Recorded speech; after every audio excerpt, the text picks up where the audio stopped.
Hello everyone. आज से हम यहाँ पे स्टार्ट करने वाले हैं कॉन्स्टिट्यूशन ऑफ इंडिया की प्लेलिस्ट, जो कि बहुत ही ज़्यादा इंगेजिंग और इंटरेस्टिंग होने वाली है, क्योंकि यहाँ पे मैं पढ़ाने वाला हूँ। तो यहाँ पे जो हमारी कॉन्स्टिट्यूशन ऑफ इंडिया है, जिसमें हमारी पहली यूनिट है basic information about Indian constitution, जो कि हम यहाँ पे इस वीडियो में पढ़ेंगे। और ये हमारा वन शॉट होने वाला है, तो आपको कहीं जाना भी नहीं होगा। और यहाँ पे जो मैंने यूनिट पढ़ा, इसमें कोई भी ऐसा यूनिट वन का टॉपिक नहीं होगा जो यहाँ पे पढ़ाया ना गया हो। और यहाँ पे जो एकेटीयू का ये सब्जेक्ट भी है, तो आपको ये पढ़ना भी चाहिए। और ये एज एन इंडियन अभी आपको इसके बारे में नॉलेज होनी चाहिए कि कॉन्स्टिट्यूशन कैसे काम करता है और क्या क्या रूल्स और आर्टिकल्स इसके अंदर इनहेरिट है। ठीक है। तो यहाँ पे देख सकते हो मैंने आपके लिए एक पीडीएफ भी क्रिएट कर दी है, जो कि आपको वेल फॉर्म और वेल स्ट्रक्चर्ड मिल जाएगी। एंड यहाँ पे मैंने हर एक चीज कंसाइज वे में और बहुत ही अच्छे से लिखा है। तो आपको ये पीडीएफ को डाउनलोड करना है तो आपको डिस्क्रिप्शन बॉक्स में मिल जाएगी। और अगर आप नहीं भी डाउनलोड करेंगे तो कोई दिक्कत नहीं, क्योंकि मैं यहाँ पे जितनी भी चीजें सभी चीजें इसी पीडीएफ से पढ़ाऊंगा। तो अगर आप वीडियो भी देख लेंगे तब भी आपका काम चल जाएगा। ओके। और अगर ये वीडियो पसंद आता है तो लोगों के साथ शेयर भी कर सकते हैं। और without any delay, now let's jump into it.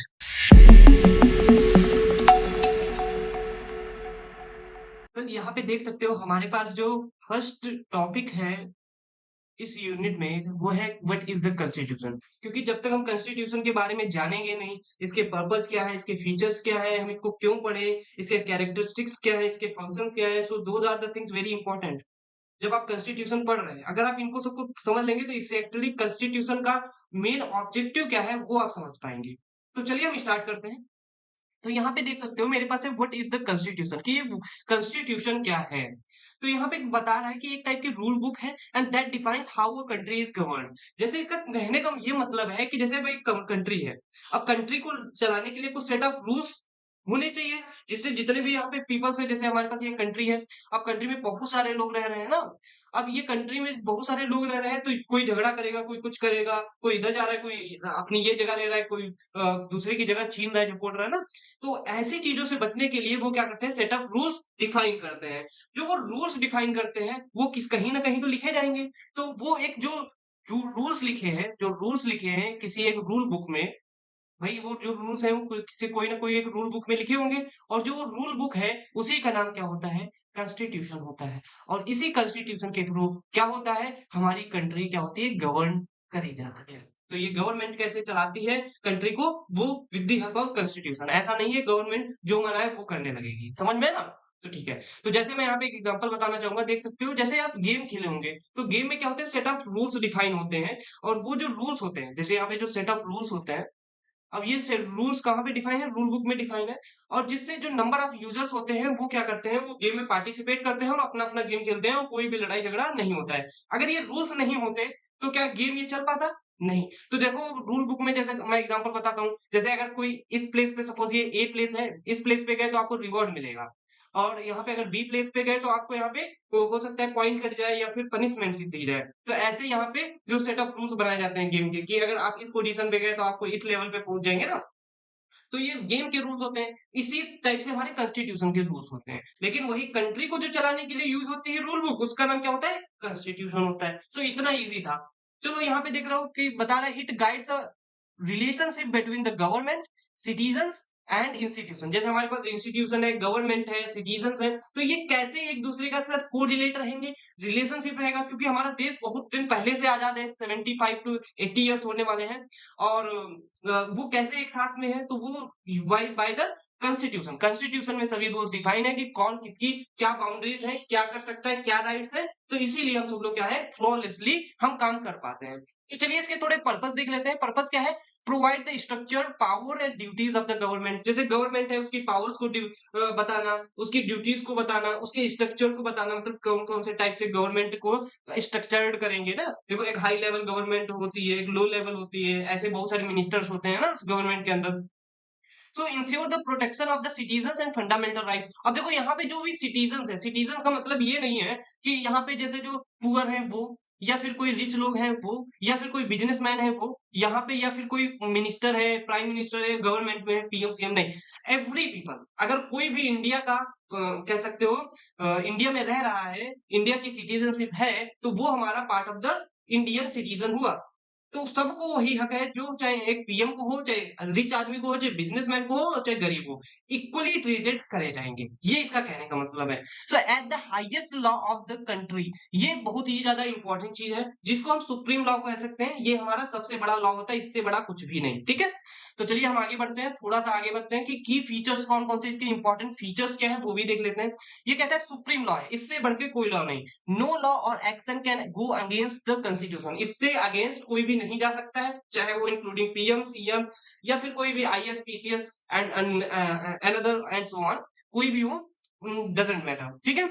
वहीं पे कह रहा है गवर्नमेंट फ्रेमवर्क यहाँ पे डिफाइन करती है, ये डिफाइन करती है rules of the executive powers, sorry executive, legislative and judiciary. तो ये जो हमारा गवर्नमेंट का फ्रेमवर्क है, उसको भी ये डिफाइन करती है। तो यहाँ पे मैं थोड़ा सा बताना चाहूंगा, जो हमारी पावर्स होती हैं, वो जो पावर्स हैं कंट्री की, वो 3 पार्ट्स में डिवाइड होती हैं। एक तो होता है एग्जीक्यूटिव, एंड दूसरा होता है लेजिस्लेटिव, एंड तीसरा होता है जुडिशरी। तो मैं इन तीनों को समझाना चाहूंगा। एग्जीक्यूटिव का मतलब ये मंत्री परिषद होता है, यहाँ पे मंत्रीज आते हैं, जैसे पीएम आ गए, प्रेसिडेंट आ गए, जैसे यहाँ पे पीएम आ गया, प्रेसिडेंट आ गया, और उपराष्ट्रपति आ गए, और हमारे पास काउंसिल ऑफ मिनिस्टर्स जो होते हैं, वो सभी यहाँ पे आते हैं एग्जीक्यूटिव में, ठीक है? वहीं पे जो लेजिस्लेटिव क्या होते हैं, ये हमारे क्या होते हैं, ये लॉ को बनाते हैं। ये क्या करते हैं, लॉ मेकर होते हैं। ये क्या होते हैं, लॉ मेकर होते हैं, ये लॉ को बनाते हैं। जो लॉ को बनाते हैं, जैसे बिल पास करना है, तो बिल पास करने के लिए बिल बनाया जाएगा, तो वो जो बनाया जाएगा, वो लॉ मेकर के थ्रू, मतलब लेजिस्लेटिव के थ्रू बनाया जाएगा। जुडिशरी क्या करता है, ये लॉ रिव्यूअर होता है, लॉ रिव्यूअर होता है। तो ये आप समझ में आएगा। जैसे मैं अगर मैं एक सॉफ्टवेयर की बात करूँ, तो सॉफ्टवेयर के लिए क्या होता है, एक बॉस होता है, जिसकी कंपनी है, वो यहाँ पे देखता है कि कैसे आपके सॉफ्टवेयर बनेगा, और सॉफ्टवेयर बना कौन रहा है, डेवलपर बना रहे होंगे, और डेवलपर हो जाएगा तो उसको टेस्ट कौन करेगा, टेस्टर करेगा। तो समझ में आया ना, टेस्टर कौन है, जुडिशरी, डेवलपर कौन है, लेजिस्लेटिव, एंड बॉस कौन है, इसकी देख रेख कौन करेगा, इसमें पार्टिसिपेट कौन करेगा, बॉस करेगा। तो मतलब एग्जीक्यूटिव कौन है, ये हमारा एग्जीक्यूटिव है, ठीक है? तो जिसमें पीएम, सीएम ये आते हैं। तो मेन बॉडी हमारी कह सकते हो एग्जीक्यूटिव होती है, ठीक है? तो आई होप आपको यहाँ पे समझा पाया होऊंगा।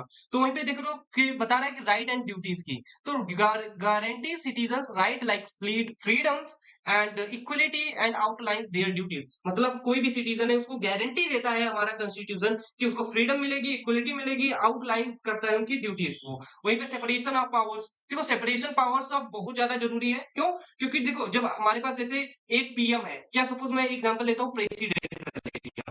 अब यहाँ पे प्रेसिडेंट है, अब प्रेसिडेंट के पास ही पूरी पावर आ जाएगी, देन उसका मन जो होगा वो करेगा। जैसा कि आप नॉर्थ कोरिया या साउथ कोरिया की बात करें, जहाँ पे किम जोंग है, तो वहां पे देख सकते हो कि उसके पास ही पूरी पावर है, तो वो जैसे मन होता है वैसे चलाता है। तो ऐसा अगर इंडिया में भी होगा, तो हमारी डेमोक्रेटिक कंट्री नहीं रह जाएगी, ठीक है?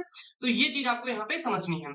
और यहाँ पे देख सकते हो, यहाँ पे बता भी रहा है, divides among power different government branches to avoid the misuse ना कर पाए। एंड अमेंडमेंट प्रोसेस देखो can be change to adopt the new needs through the amendment. देखो मैंने बताया, लेजिस्लेटिव लॉ बनाएगा, उसको चेक करेगा एग्जीक्यूटिव, और उसके बाद में अगर एग्जीक्यूटिव की हेल्प लेगा यहाँ पे, अगर वो जैसा जैसा कह रहा है, जो कुछ कह रहा है वो बनाएगा, और उसके बाद जुडिशरी चेक करेगा। अगर यहाँ पे कोई भी फ्लॉ लगते हैं कि यार ये रूल सही नहीं है, तो वो उसको लॉ को हटा देगा, वो लॉ अमेंड नहीं किया जाएगा कॉन्स्टिट्यूशन में। तो इसका मतलब है कि जो हमारा कॉन्स्टिट्यूशन में लॉज हैं, वो अमेंडमेंट कर दिए जाते हैं, करे जा सकते हैं। अमेंडमेंट का मतलब होता है चेंज किए जा सकते हैं। जैसे कि मैं यहाँ पे एग्जांपल देना चाहूंगा, जैसे हमारी कंट्री में कॉन्स्टिट्यूशन कब बना, 75 ईयर ओल्ड है, ठीक है?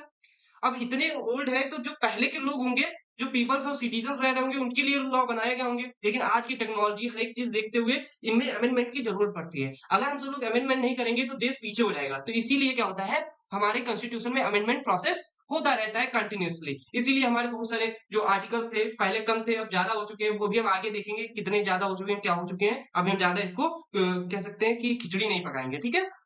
तो चलिए हम देखते हैं कि भाई जो कॉन्स्टिट्यूशन है, ये इंपॉर्टेंट क्यों है। सबसे बड़ी चीज है, ये मेंटेन करता है लॉ एंड ऑर्डर। जैसे आप ट्रैफिक की लाइट है, अब ये ट्रैफिक की लाइट को आप यहाँ पे तोड़ नहीं सकते, तोड़ेंगे तो पनिशमेंट की दी जाएगी। और ये भी प्रोटेक्ट करता है सिटीजन की राइट एंड फ्रीडम्स को। ये फ्रीडम राइट्स भाई बहुत ज्यादा इंपॉर्टेंट हो जाते हैं हर एक सिटीजन को, जो मनाए वो करे। लेकिन ऐसा नहीं है कि जो मनाएगा वो करेगा। मैं अभी थोड़ा सा इसको एक्सप्लेन करूंगा ना। It prevents the concentration of the power in one branch and government और वन पर्सन। ये क्या करता है, प्रिवेंट करता है कि जो कंसंट्रेशन ऑफ पावर है, वो एक गवर्नमेंट के पास ना चली जाए, जब एक गवर्नमेंट के पास चली जाएगी तो वो क्या करेगा, वो जो मना है वो करेगा, इसीलिए ये प्रिवेंट करता है। वो कैसे करता है, वो जुडिशियरी के थ्रू या जुडिशियल रिव्यू के थ्रू करता है, ठीक है। So it prevents the mechanism for the resolving dispute. Dispute का मतलब होता है जो मामले झगड़े जो हो जाते हैं ना, विवाद कह सकते हो, उनको ये अब मैकेनिज्म प्रोवाइड करती है कॉन्स्टिट्यूशन, जिससे क्या हो कि जो citizen different branch of government, चाहे वो सिटीजन हो या डिफरेंट ब्रांच ऑफ गवर्नमेंट हो, उससे नो मैटर। जैसे मैं कहता हूँ कि एक सड़क है, अब सड़क पे यहाँ पे एक साइकिल वाला था, ये साइकिल वाला था और ये हमारा कार वाला था, और ये थोड़ा अमीर था, ये थोड़ा गरीब था, इनका एक्सीडेंट हो गया। तो ऐसा नहीं है कि जो अमीर है उसको क्या हुआ कि उसको जैसे कह सकते हो ज्यादा सपोर्ट मिलेगा या गरीब को ज्यादा सपोर्ट, इक्वली ट्रीट किए जाएंगे और जिसकी जो गलती होगी उसके हिसाब से उसको पनिशमेंट दिया जाएगा। तो ये चीज है कि ऐसा नहीं है कि कोई अमीर है कोई गरीब है, यहाँ पे no matter what you are, okay. So यहाँ पे मैं यहाँ पे देख सकते हो मैंने एक सीन लिखा है। अगर मेरी पीडीएफ में अगर कहीं पे भी आप सीन देख रहे हैं तो इसका मतलब ये है कि आपको या तो एग्जांपल मिलेगा या फिर आपको नोट, जैसे आप नोट करते हैं, नोट करके जो पॉइंट लिखते हैं वैसे ही मैं यहाँ पे सीन करके लिखता हूँ, तो ज्यादा उसको डिफरेंस ना समझे, ठीक है। तो इस कहते हैं यहाँ पे suppose the government passes a law, suppose एक गवर्नमेंट है उसने पास किया, एग्जीक्यूटिव मतलब एग्जीक्यूटिव ने पास किया, एग्जीक्यूटिव ने पास किया तो वो पास कैसे करेगा, with the help of legislative, ठीक है, दोनों लोगों ने मिला करके यहाँ पे पास किया।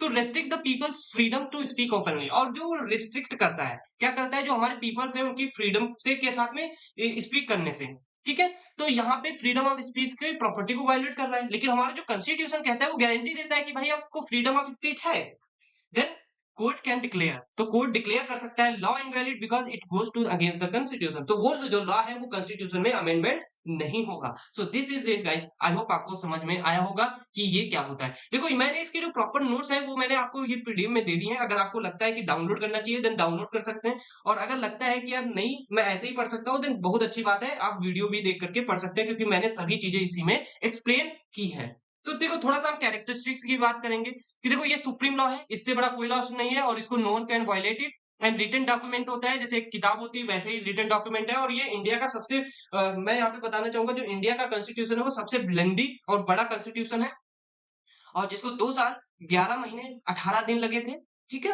और यहाँ पे fundamental rights protect citizens basic right like freedom and equality and separation of power, जैसे मैं बता ही चुका हूँ कि अमेंडेबल मतलब इसमें can be change meet to meet new needs, अगर कोई जरूरत पड़ती है तो इसको हम चेंज कर सकते हैं। एंड डेमोक्रेटिक की मैं बात करूं तो देखो ensure the government is elected and accountable, accountable होनी चाहिए गवर्नमेंट, एंड उसके साथ में जो गवर्नमेंट है वो इलेक्ट करनी चाहिए। तो हमारे पास देखो आपको पता ही है वोटिंग के थ्रू हमारे पीएम सीएम सभी चूज किए जाते हैं ना, तो वहीं पे देख सकते हो कि rule of law, law apply equally up to all citizens, कोई नहीं मैटर करता है कि अमीर है गरीब है, कोई है कोई कितनी पावर में है उससे मैटर नहीं करता है। Check and balance prevent any branch of government from too much power, अब जैसे यहाँ पे चेक एंड बैलेंस कौन करता है, ये जुडिशियरी करता है, जुडिशियल मतलब जजेस करते हैं, जुडिशियरी का मतलब जजेस करते हैं। देखो मैंने यहाँ पे एक चीज नहीं बताई थी वो भी आप यहाँ पे देख लीजिए, जो जुडिशरी के अंदर आते हैं वो हमारे जजेस होंगे, ठीक है, ये आप ध्यान रखिए। यहाँ पे जो लेजिस्लेटिव आता है उसके अंदर मेंबर ऑफ पार्लियामेंट होंगे, कौन होंगे, मेंबर ऑफ पार्लियामेंट, उसको हम आगे देख लेंगे, ठीक है। तो यहाँ पे देख सकते हो टू मच पावर इससे एक ही पर्सन के पास ना जा पाए, इसकी यहाँ पे प्रिवेंशन के लिए यहाँ पे चेक एंड बैलेंसेस किए जाते हैं, और उसी के साथ में जो हमारा कॉन्स्टिट्यूशन है वो फेडरल सिस्टम प्रोवाइड करता है। फेडरल सिस्टम का मतलब क्या है कि जैसे हमारे पास ये पूरा देश है, दिस इज अ कंट्री, अब कंट्री के अंदर बहुत सारे रीजन्स होंगे, अब रीजन्स को ही हम सब लोग स्टेट बोलते हैं ना, तो अब अलग अलग स्टेट है तो हर एक स्टेट की खुद की पावर होगी, और उसको बोलेंगे हम क्या बोलेंगे, स्टेट गवर्नमेंट, और जो पूरे कंट्री की होगी उसको हम बोलेंगे सेंट्रल गवर्नमेंट, या फिर इसको नेशन गवर्नमेंट बोल सकते हो, नेशनल गवर्नमेंट बोलोगे, ठीक है। सो प्रियम्बल, प्रियम्बल भी क्या होता है, देखो प्रियम्बल क्या बताता है, state and the constitution values and goals. देखो ये क्या करता है, जो प्रियम्बल्स हैं वो बताते हैं कि हमारे कॉन्स्टिट्यूशन की वैल्यूज क्या है और गोल्स क्या है, तो ये हमारे पार्ट्स हैं। कैरेक्टरिस्टिक्स का मतलब है कौन कौन से पार्ट्स हैं या गुण हैं जो हमारे कॉन्स्टिट्यूशन के, वो मैंने यहाँ पे दिखा दिए और बता दिए। तो चलिए थोड़ा सा मैं यहाँ पे फंक्शंस की भी बात करूंगा कि फंक्शंस ऑफ द कॉन्स्टिट्यूशन क्या है। सो डिफाइन द गवर्नमेंट स्ट्रक्चर, ये गवर्नमेंट का स्ट्रक्चर डिफाइन करते हैं, जैसे कि पावर हमारी जो मैंने बताया पावर है वो 3 पार्ट्स में डिवाइड होती है, एग्जीक्यूटिव, लेजिस्लेटिव एंड जुडिशरी में। वहीं पे कह रहे हैं limit the powers, government power, restrict the government authority to prevent the abuse of power. Abuse of power का मतलब ये नहीं है कि गाली देना पावर में, नहीं, गलत इस्तेमाल करना पावर का, ठीक है। सो प्रोटेक्ट द फंडामेंटल राइट्स, तो देख सकते हो यहाँ पे guaranteed essential like rights freedom, equality, justice, ये सभी हर एक कह सकते हो हक है सिटीजन्स का, तो वो प्रोटेक्ट करता है हमारा constitution. So ensure accountability, hold the government accountable to the people can through the democratic process. जैसे मैंने बताया कि जब हमारे पास गवर्नमेंट चूज की जाती है, तो उसमें जैसे अकाउंटेबिलिटी होनी चाहिए कि जो भी काम कर रहा है तो वो पता होना चाहिए कि ये सरकार क्या काम कर रही है, मतलब ट्रांसपेरेंसी होनी चाहिए। और सबसे बड़ी बात है, जो हमारा अपोजिशन हाई होता है, जैसे अगर राहुल गांधी की जो पार्टी है गठबंधन के थ्रू हुई है ना, गठबंधन के थ्रू, कोalition के थ्रू है ना, तो वो जो कोalition के थ्रू हुई है, तो अगर ये हमारी अपोजिशन थोड़ी वीक नहीं होगी, मजबूत होगी, तो हमारी जो गवर्नमेंट है, ये क्या होगी, ये ट्रांसपेरेबल होगी और अकाउंटेबल होगी, ठीक है। So act as a supreme law. और यहीं पे ये क्या होता है, जो हमारा कॉन्स्टिट्यूशन है वो सुप्रीम लॉ के थ्रू एक्ट करता है, serve as the highest law authority, all law must conform to it. तो इसका कहने का ये मतलब है कि यहाँ पे जो फंक्शन ऑफ द कॉन्स्टिट्यूशन है, इसमें सुप्रीम लॉ हमारा ये एक्ट करता है, क्योंकि ये सबसे बड़ा हाई लॉ है, इससे बढ़कर के कुछ भी नहीं है। तो आई होप आपको ये जो बेसिक चीजें थी वो कॉन्स्टिट्यूशन की मैं समझा पाया हूँ। मैं थोड़ा सा फास्ट फॉरवर्ड किया हूँ, मतलब थोड़ा स्पीड में पढ़ाया हूँ, तो ऐसा नहीं है कि आप समझ नहीं पाएंगे, क्योंकि बेसिक चीजें थी, तो मैं इसमें ज्यादा टाइम वेस्ट नहीं करना चाहता था। आई होप आपको ये समझ में आएगा। हाँ, यहाँ पे देख सकते हो, अब हमारे पास जो नेक्स्ट टॉपिक है वो हमारा है कॉन्स्टिट्यूशनलिज्म। ये क्या होता है इसको हम देखते हैं। देखो, ये कह रहा है कि constitutionalism is the principal that authority of the government is defined the limitation, sorry, defined and limited by the constitution. तो इसका मतलब क्या है, ये एक टाइप का प्रिंसिपल है। कॉन्स्टिट्यूशनलिज्म क्या है, प्रिंसिपल है। और ये प्रिंसिपल क्या करता है, ये क्या करता है, जो हमारी गवर्नमेंट है उसकी गवर्नमेंट की पावर्स को या उसके स्ट्रक्चर को डिफाइन करता है, एंड साथ में क्या करता है, और उनकी पावर्स को क्या करता है, लिमिट करता है। कि ऐसा नहीं है, लिमिटेड पावर देता है, कि ऐसा नहीं है कि जो मन में आए वो पूरी पावर दे दी, फिर वही गवर्नमेंट का जो आदमी है वही हमारी कंट्री को गवर्न करने लगा, तो ऐसा नहीं। तो वो सभी चीजें, जैसे पावर को डिफाइन करना, सॉरी, पावर को लिमिट करना और उनके स्ट्रक्चर को डिफाइन करना, वो किसके थ्रू होता है, वो होता है कॉन्स्टिट्यूशन के थ्रू। ठीक है, ये अभी यहाँ पे क्लियर हो गया होगा। तो प्रिंसिपल, जो कॉन्स्टिट्यूशनलिज्म क्या है, एक टाइप का प्रिंसिपल है या आइडिया है। मैं बताना चाहूंगा, जैसे जब आपका देश आजाद हो रहा था, तो वहां पे उन्होंने सोचा कि अगर हम देश आजाद कर रहे हैं, तो अगर जैसा ही पहले हमारी जो ब्रिटिश इंडिया था वैसे ही अगर रहेगा, तो फिर कैसे हम सब लोग आजादी कैसे पाएंगे। तो उन्होंने सोचा कि हम लोग एक अपना कॉन्स्टिट्यूशन फ्रेम करेंगे, और उसमें हम यहाँ पे रूल्स बनाएंगे, कुछ लिमिटेशन रखेंगे कि कैसे हमारी गवर्नमेंट गवर्न करेगी, कि हमारी जो पावर ऑफ सेपरेशन हो पाए, और किसी के पास एक कंसंट्रेशन पावर ना चली जाए, जिससे क्या हो, वो एब्यूज ऑफ पावर का यूज करे। आई होप आपको समझ में आएगा। तो इसीलिए एक टाइप का ये आइडिया था, और कुछ नहीं था, कि कैसे हम कॉन्स्टिट्यूशन को फ्रेम करें। ठीक है, जैसे आपको पता है, एक कास्ट होती है, एक कास्टेसिज्म होता है। कास्टेसिज्म मतलब जातिवाद, एंड कास्ट का मतलब यहाँ पे जाति। तो जो कास्टेसिज्म एक आइडिया है, कास्ट एक जाति है, ठीक है, वो आपको समझ में आया होगा। तो ऐसे ही यहाँ पे कॉन्स्टिट्यूशन एक हमारा एक रूल बुक है, और कॉन्स्टिट्यूशनलिज्म एक टाइप का आइडिया है, ठीक है, जिसको हम संविधानवाद बोलते हैं। आई होप ये क्लियर कर दिया होगा। सो देख सकते हो यहाँ पे, it emphasizes the importance of the adhering the rule of law and protecting the individual rights, ensuring that the government powers and exercise and within the stabilized legal framework। तो वो सब जो कॉन्स्टिट्यूशनलिज्म के क्या चाहते थे, कि हम एक ऐसा फ्रेमवर्क बनाए जहां पे हम गवर्नमेंट की पावर्स को इंश्योर कर पाए, बता पाए कि इतनी होंगी, उनके इंडिविजुअल राइट्स को बता पाए, और जो रूल ऑफ लॉ है कि कैसा हमारा देश चलेगा, अगर कोई चीज अच्छी होती है तो उसके लिए रिवॉर्ड अवार्ड, और अगर कोई गलत काम करता है तो उसके लिए पनिशमेंट भी यहाँ पे निर्धारित की जाए। तो इसीलिए उन्होंने कॉन्स्टिट्यूशनलिज्म का जन्म किया, और इसी कॉन्स्टिट्यूशनलिज्म के अंदर हमारा कॉन्स्टिट्यूशन फ्रेम किया गया। ठीक है, तो चलिए इसके थोड़े से हम एलिमेंट्स को देख लेते हैं। तो देख सकते हो, सबसे पहला जो एलिमेंट है कि इसके अंदर हमारे पास रिटन कॉन्स्टिट्यूशन मिलता है। देखो, कॉन्स्टिट्यूशनलिज्म अधूरा है जब तक कॉन्स्टिट्यूशन उसके अंदर नहीं है। तो यहाँ पे हमारे पास कॉन्स्टिट्यूशन एक टाइप का एलिमेंट हमारे कॉन्स्टिट्यूशनलिज्म में आ जाता है, जो कि देख सकते हो, clear document that explain how the government works and citizen of the rights. वहीं पे कह रहा है कि इंडिपेंडेंट जुडिशरी, यहाँ पे इंडिपेंडेंट जुडिशरी मिल जाती है, court that operate without influence from the government. And देख सकते हो, थर्ड है जुडिशियल रिव्यू। यहाँ पे जुडिशियल रिव्यू क्या होता है, कि देखो, जब कॉन्स्टिट्यूशनलिज्म बनाया जा रहा था, तो उन्होंने सोचा कि अगर लॉ या कोई भी चीज बना रहा है, तो वहां पे हमारी एक कोर्ट होना चाहिए, जो कि जुडिशरी होती है, वो चेक करे कि ये लॉ सही है या नहीं। अगर सही नहीं है तो वो नहीं लगाया जाएगा, अगर सही है तो वो लगाया जाएगा। जैसा कि मैंने यहाँ पे आपको ये समझाया था इस सीन में, कि अगर कोई लॉ जैसे लगा रही थी गवर्नमेंट, लेकिन वो पीपल्स के स्पीक के को रोक रही थी, फ्रीडम ऑफ स्पीच को, वो प्रॉपर्टी वायलेट कर रही थी, इसीलिए कोर्ट ने वो लॉ को लगाने से मना कर दिया। So this is it guys. तो यहाँ पे देख सकते हो नेक्स्ट है rule of law. So everyone including the government must follow the law. जैसे अगर ट्रैफिक लाइट है, मैं एग्जांपल ले रहा हूँ ट्रैफिक लाइट का, तो ये ट्रैफिक लाइट का है। अब ट्रैफिक लाइट का चाहे पीएम की गाड़ी हो, चाहे एक छोटा सा मोटरसाइकिल वाला हो, या फिर कोई मतलब कोई भी कास्ट का हो, कोई भी उसका स्टैंडर्ड का हो, वो उसको सबको फॉलो वही लॉ करने पड़ेंगे। तो ये कहने का मतलब है। एंड सेपरेशन ऑफ पावर्स का मतलब पता ही है कि हम जो गवर्नमेंट की पावर है वो डिफाइन कर देंगे अलग अलग रोल के लिए, और अलग अलग डिवाइड कर देंगे पावर को, जिससे क्या हो कि एक ही गवर्नमेंट हमारी एक सत्ता में ना पाए, जिससे क्या हो उनके पास पावर होगी, देन वो क्या होगा, वो किंग बन जाएगा इस कंट्री का, एंड वो गवर्न करने लगेगा जैसे किंग जोंग की तरह ना। तो ऐसे यहाँ पे इन्होंने सेपरेशन पावर का यूज किया। And free and fair election, उन्होंने चाहा कि अगर डेमोक्रेटिक कंट्री बने देन हमें क्या करना पड़ेगा, फ्री एंड फेयर इलेक्शन करवाने पड़ेंगे। तो यहाँ पे इन्होंने क्या कहा कि election that are honest and allow people to choose their leaders. इसीलिए जो हमारे इलेक्शंस होते हैं वो फ्री एंड फेयर होते हैं, क्योंकि उसमें कोई भी मिलावट नहीं होनी चाहिए, क्योंकि जो हम अपना नेता चूज करते हैं वो हम अपनी पसंद से चुनते हैं ना। So responsible government, the government must answer to the peoples and can be removed if it fails to do its job। अगर कोई भी गवर्नमेंट कोई भी जैसे आंसर देने से पीछे रह जाती है तो उसको रिमूव भी किया जा सकता है और उसकी जॉब भी ली जा सकती है। जैसे यहाँ पे कह रहे हैं अकाउंटेबिलिटी होनी चाहिए, अकाउंटेबिलिटी होनी चाहिए और साथ में ट्रांसपेरेबिलिटी होनी चाहिए। अगर जैसे कोई भी गवर्नमेंट कोई काम कर रही है तो उसके सभी के आंसर होने चाहिए, ये क्यों किया, ये क्यों नहीं किया, क्योंकि उसके पास, मैंने बताया पार्लियामेंट में दो लोग होते हैं, एक तो होता है जो गवर्नमेंट के पक्ष में होते हैं, दूसरे होते हैं अपोजिशन। तो अपोजिशन अगर हमारी हाई होगी तो ये जो गवर्नमेंट है वो अच्छे से काम करेगी। तो अगर अपोजिशन ने कोई काम पूछा है तो कोई भी क्वेश्चन, तो उसके आंसर इनके पास होने चाहिए, ये काम मैंने इसलिए किया, ठीक है। अगर नहीं है देन उसको उसकी जॉब से हटाया भी जा सकता है। तो ये चीज है। एंड देख सकते हो यहाँ पे fundamental rights, basic right that every citizen has such as a freedom and equality. And federalism की बात करूं, जो पावर है हमारी शेयर्ड होती है, एक national government and state government. जैसा कि मैंने बताया ये हमारी कंट्री है, तो कंट्री पे जो पावर लगेगी उसको हम क्या बोलेंगे, नेशनल गवर्नमेंट बोलेंगे या सेंट्रल गवर्नमेंट बोलेंगे। और जो यहाँ पे बहुत सारे स्टेट्स होते हैं, जो स्टेट्स है उन पे जो पावर लगती है उसको हम स्टेट गवर्नमेंट बोलते हैं, ठीक है। तो हमारी जो पावर दो पार्ट में बोलती है, डिवाइड हो जाती है, उसे को हम फेडरलिज्म बोलते हैं।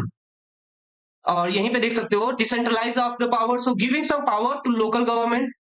हम क्या करते हैं, देखो आपको पता ही होगा कि जो हमारी कंट्री है, कंट्री पे कौन सी सेंट्रल पावर लगती है, हर एक स्टेट पे स्टेट पावर लगेगी, स्टेट गवर्नमेंट होगी, और हर एक डिस्ट्रिक्ट भी होती है, फिर लोकल गवर्नेंस भी होती है, जैसे पार्लियामेंट, सॉरी जैसे ग्राम पंचायत, पंचायत, और जैसे हमारे पास जिला अध्यक्ष, इस टाइप के बहुत बहुत सारे गवर्नमेंट जो पावर्स होती हैं वो डिसेंट्रलाइज कर दी जाती है, जिससे क्या हो अपने अपनी डिस्ट्रिक्ट में, अपने अपने गांव में, जैसे गांव में प्रधान, ये सभी पावर्स होती हैं छोटे छोटे कस्बों में, तो वो सभी इसलिए पावर डिवाइड कर दी जाती है क्योंकि हर एक पर्टिकुलर आदमी अपने अपने एरिया में अच्छा काम कर पाए, ठीक है। तो ये चीज थी। आई होप आपको एलिमेंट ऑफ कॉन्स्टिट्यूशनलिज्म समझ में आ गया होगा। अगर ये समझ में आ गया है तो हम सब लोग थोड़ा सा बढ़ेंगे और बात करेंगे जो सबसे ज्यादा इंपॉर्टेंट है, कंस्टिट्यूएंट असेंबली ऑफ इंडिया, जिसकी हम हिस्ट्री पढ़ेंगे। तो यहाँ पे कह रहा है कि देखो मैंने जो यहाँ पे कॉन्स्टिट्यूशनलिज्म ऑफ असेंबली बनाई है, तो मैंने इसको कुछ पार्ट में डिवाइड कर दिया। देन ये जो पार्ट है इससे क्या होगा, आपको हेल्प होगी कि कहाँ पे क्या लिखना है। तो सबसे पहले अगर आप स्टार्ट कर रहे हैं तो ये है क्या, उसके बारे में जानिए।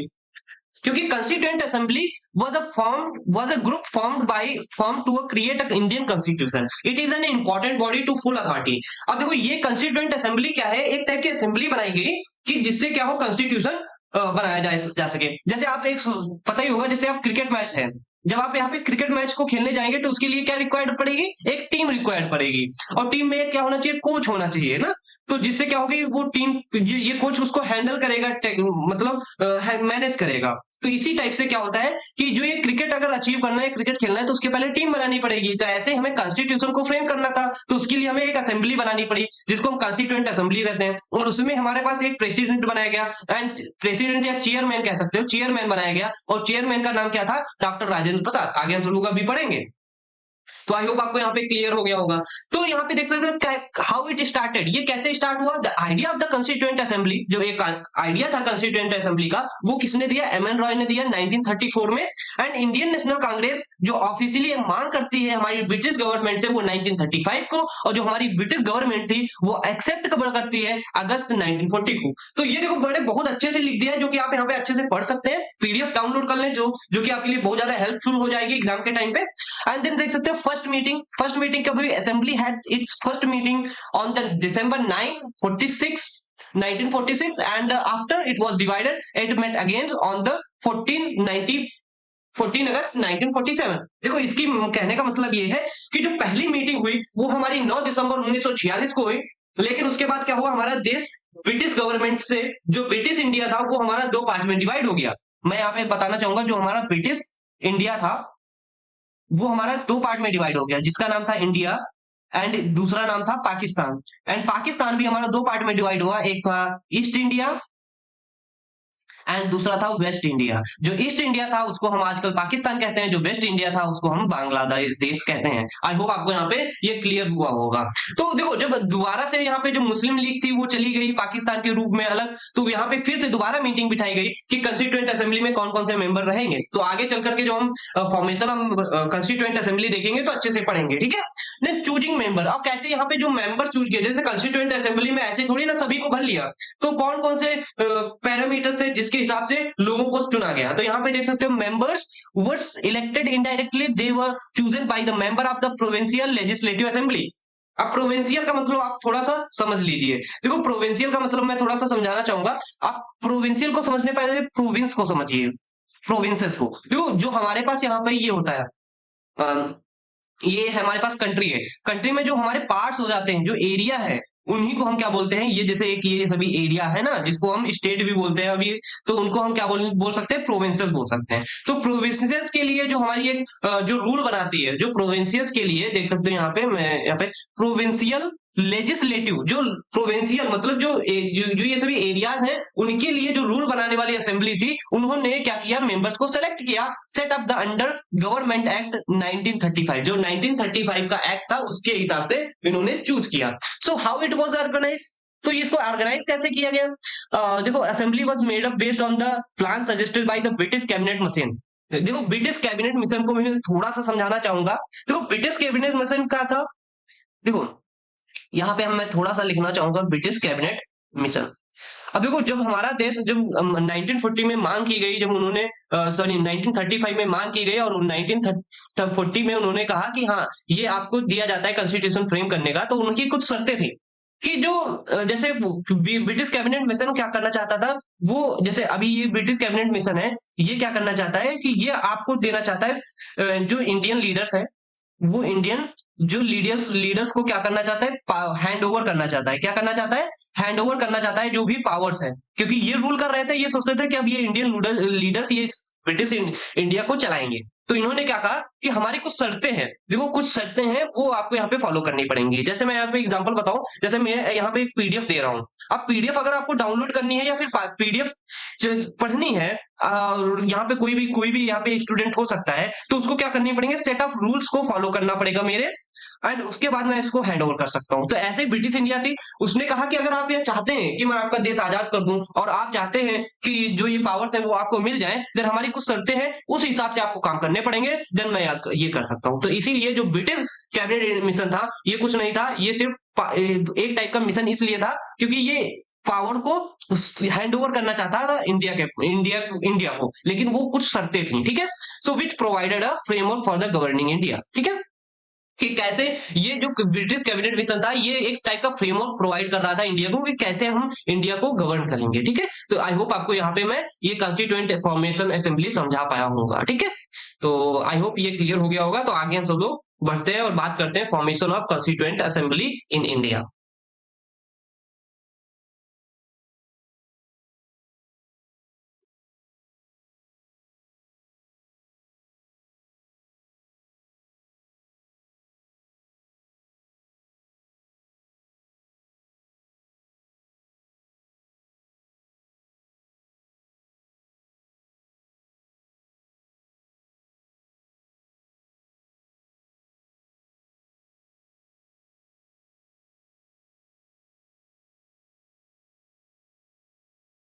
अब हम यहाँ पे formation of constituent assembly of India देखेंगे, तो यहाँ पे कह रहा है कि कैबिनेट मिशन रिकमेंडेड। तो देखो सबसे पहले मैंने बताया कैबिनेट मिशन क्या था, वो चाहता था कि जो हमारी ब्रिटिश इंडिया की पावर्स है वो इंडिया के इंडियन लीडर के पास पहुंच जाए, तो इसीलिए उन्होंने क्या किया, एक प्लान बनाया कि कैसे हम गवर्न करवाएंगे इंडिया को। तो उन्होंने कुछ स्टार्टिंग प्लान बनाया, ठीक है। तो वो जो कैबिनेट मिशन था जो ब्रिटिश का, उन्होंने रिकमेंडेशन दी कि आपको क्या करना पड़ेगा, अगर आप कॉन्स्टिट्यूशन बनाना चाहते हैं तो आपको कॉन्स्टिट्यूएंट असेंबली बनानी पड़ेगी। तो उन्होंने कहा constituent assembly was form on the suggestion of the cabinet mission. कब उन्होंने सजेशन दिया, 1946 को। एंड वहीं पे टोटल मेंबर जो हमारे थे वो कितने थे, 389 थे। कितने थे, 389 मेंबर्स थे। वहीं पे 296 कहां से थे, ब्रिटिश इंडिया से थे, एंड 93 कहां से थे, प्रिंसली स्टेट से थे। तो मैं यहाँ पे स्टेट बताना चाहूंगा, प्रिंसली स्टेट वो है जहां पे एक भी बंदा जैसे राज करता था, तो उसको हम प्रिंसली स्टेट बोलते थे। ओके, यहाँ पे क्लियर हो गया होगा।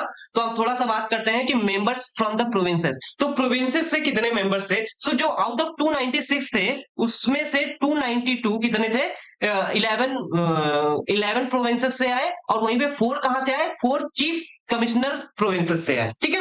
सो वहीं पे देख सकते हो seat based on the population कैसे भाई अलॉट हुई, तो 1 सीट पर एवरी मिलियन यहाँ पे अलॉट की गई। और वहीं पे जो कम्युनिटी रिप्रेजेंटेशन क्या मतलब क्या था, the seat were divided among the Muslims, 6 other based on Hindu, और भी बहुत सारी। तो जो भी हमारी यहाँ पे सीट्स थी वो बेस्ड ऑन द रिलीजन यहाँ पे अलॉट हुई, और वहीं पे their population in the provinces, मतलब जितनी पॉपुलेशन, जितने परसेंट पॉपुलेशन है उसी के हिसाब से यहाँ पे उनको सीट अलॉट हुई।